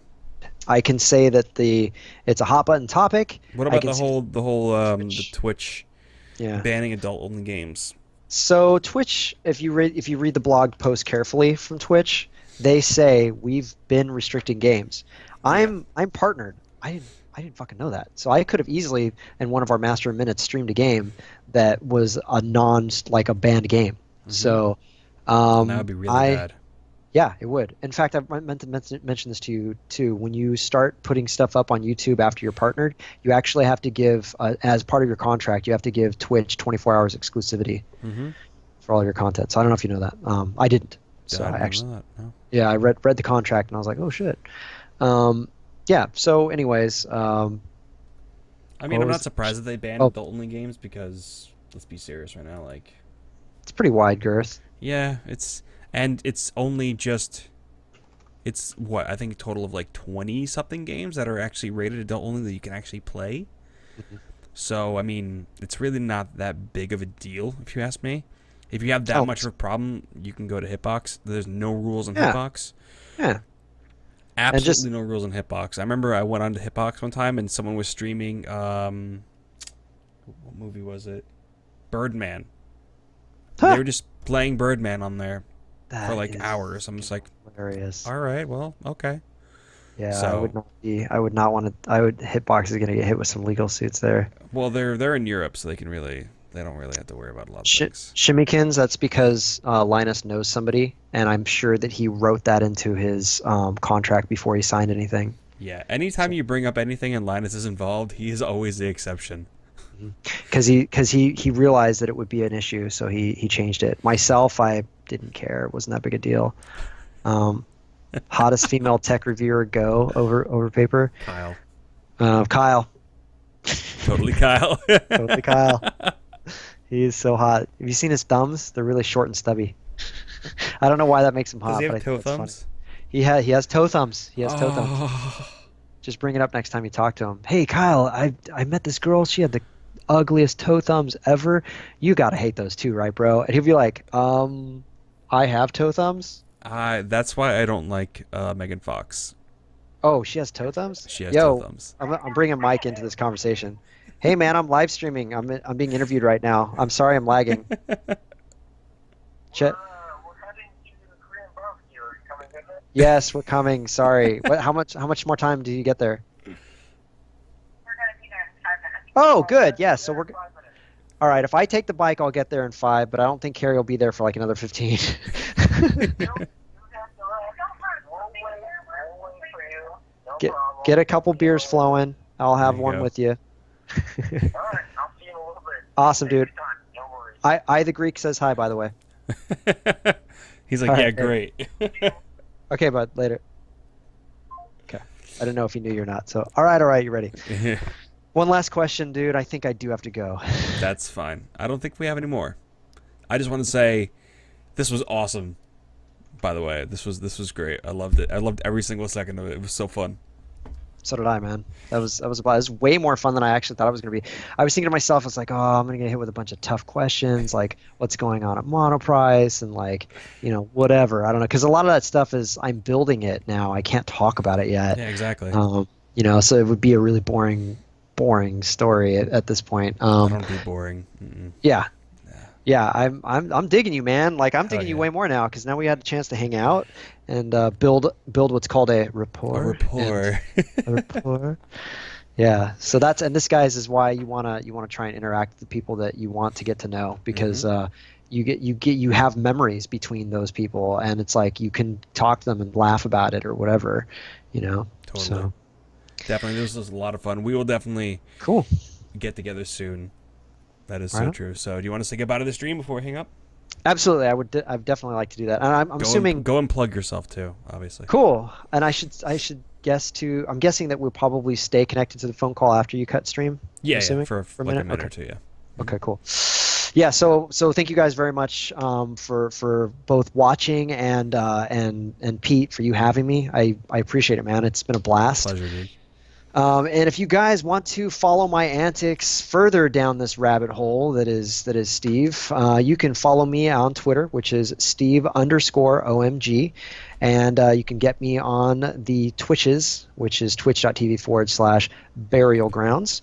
Please follow me to find out when we go live for streaming. I do a weekly show on Wednesdays. That time may or may not change, but right now it's at 7 p.m. Pacific Daylight Savings Time, as on top of it being 10 p.m. Eastern Daylight Savings Time if you're on the East Coast. And if you're anywhere else, just use the East Coast and do the conversion, or Google what the Cali time is and find out through Google how far away you are from that time zone. Anyway, I do a show called Master in Minutes where I take 15 minutes to learn a game and I take 15 minutes to teach it to Defebwar. She does the same thing in return, and that is our show. We do it every Wednesday, so please come check it out. We're That really sounds excited awesome. about it. Yeah, Sounds it's really so fun. honestly, like, we really have less time than we should have to do the game, and that makes it way more funny.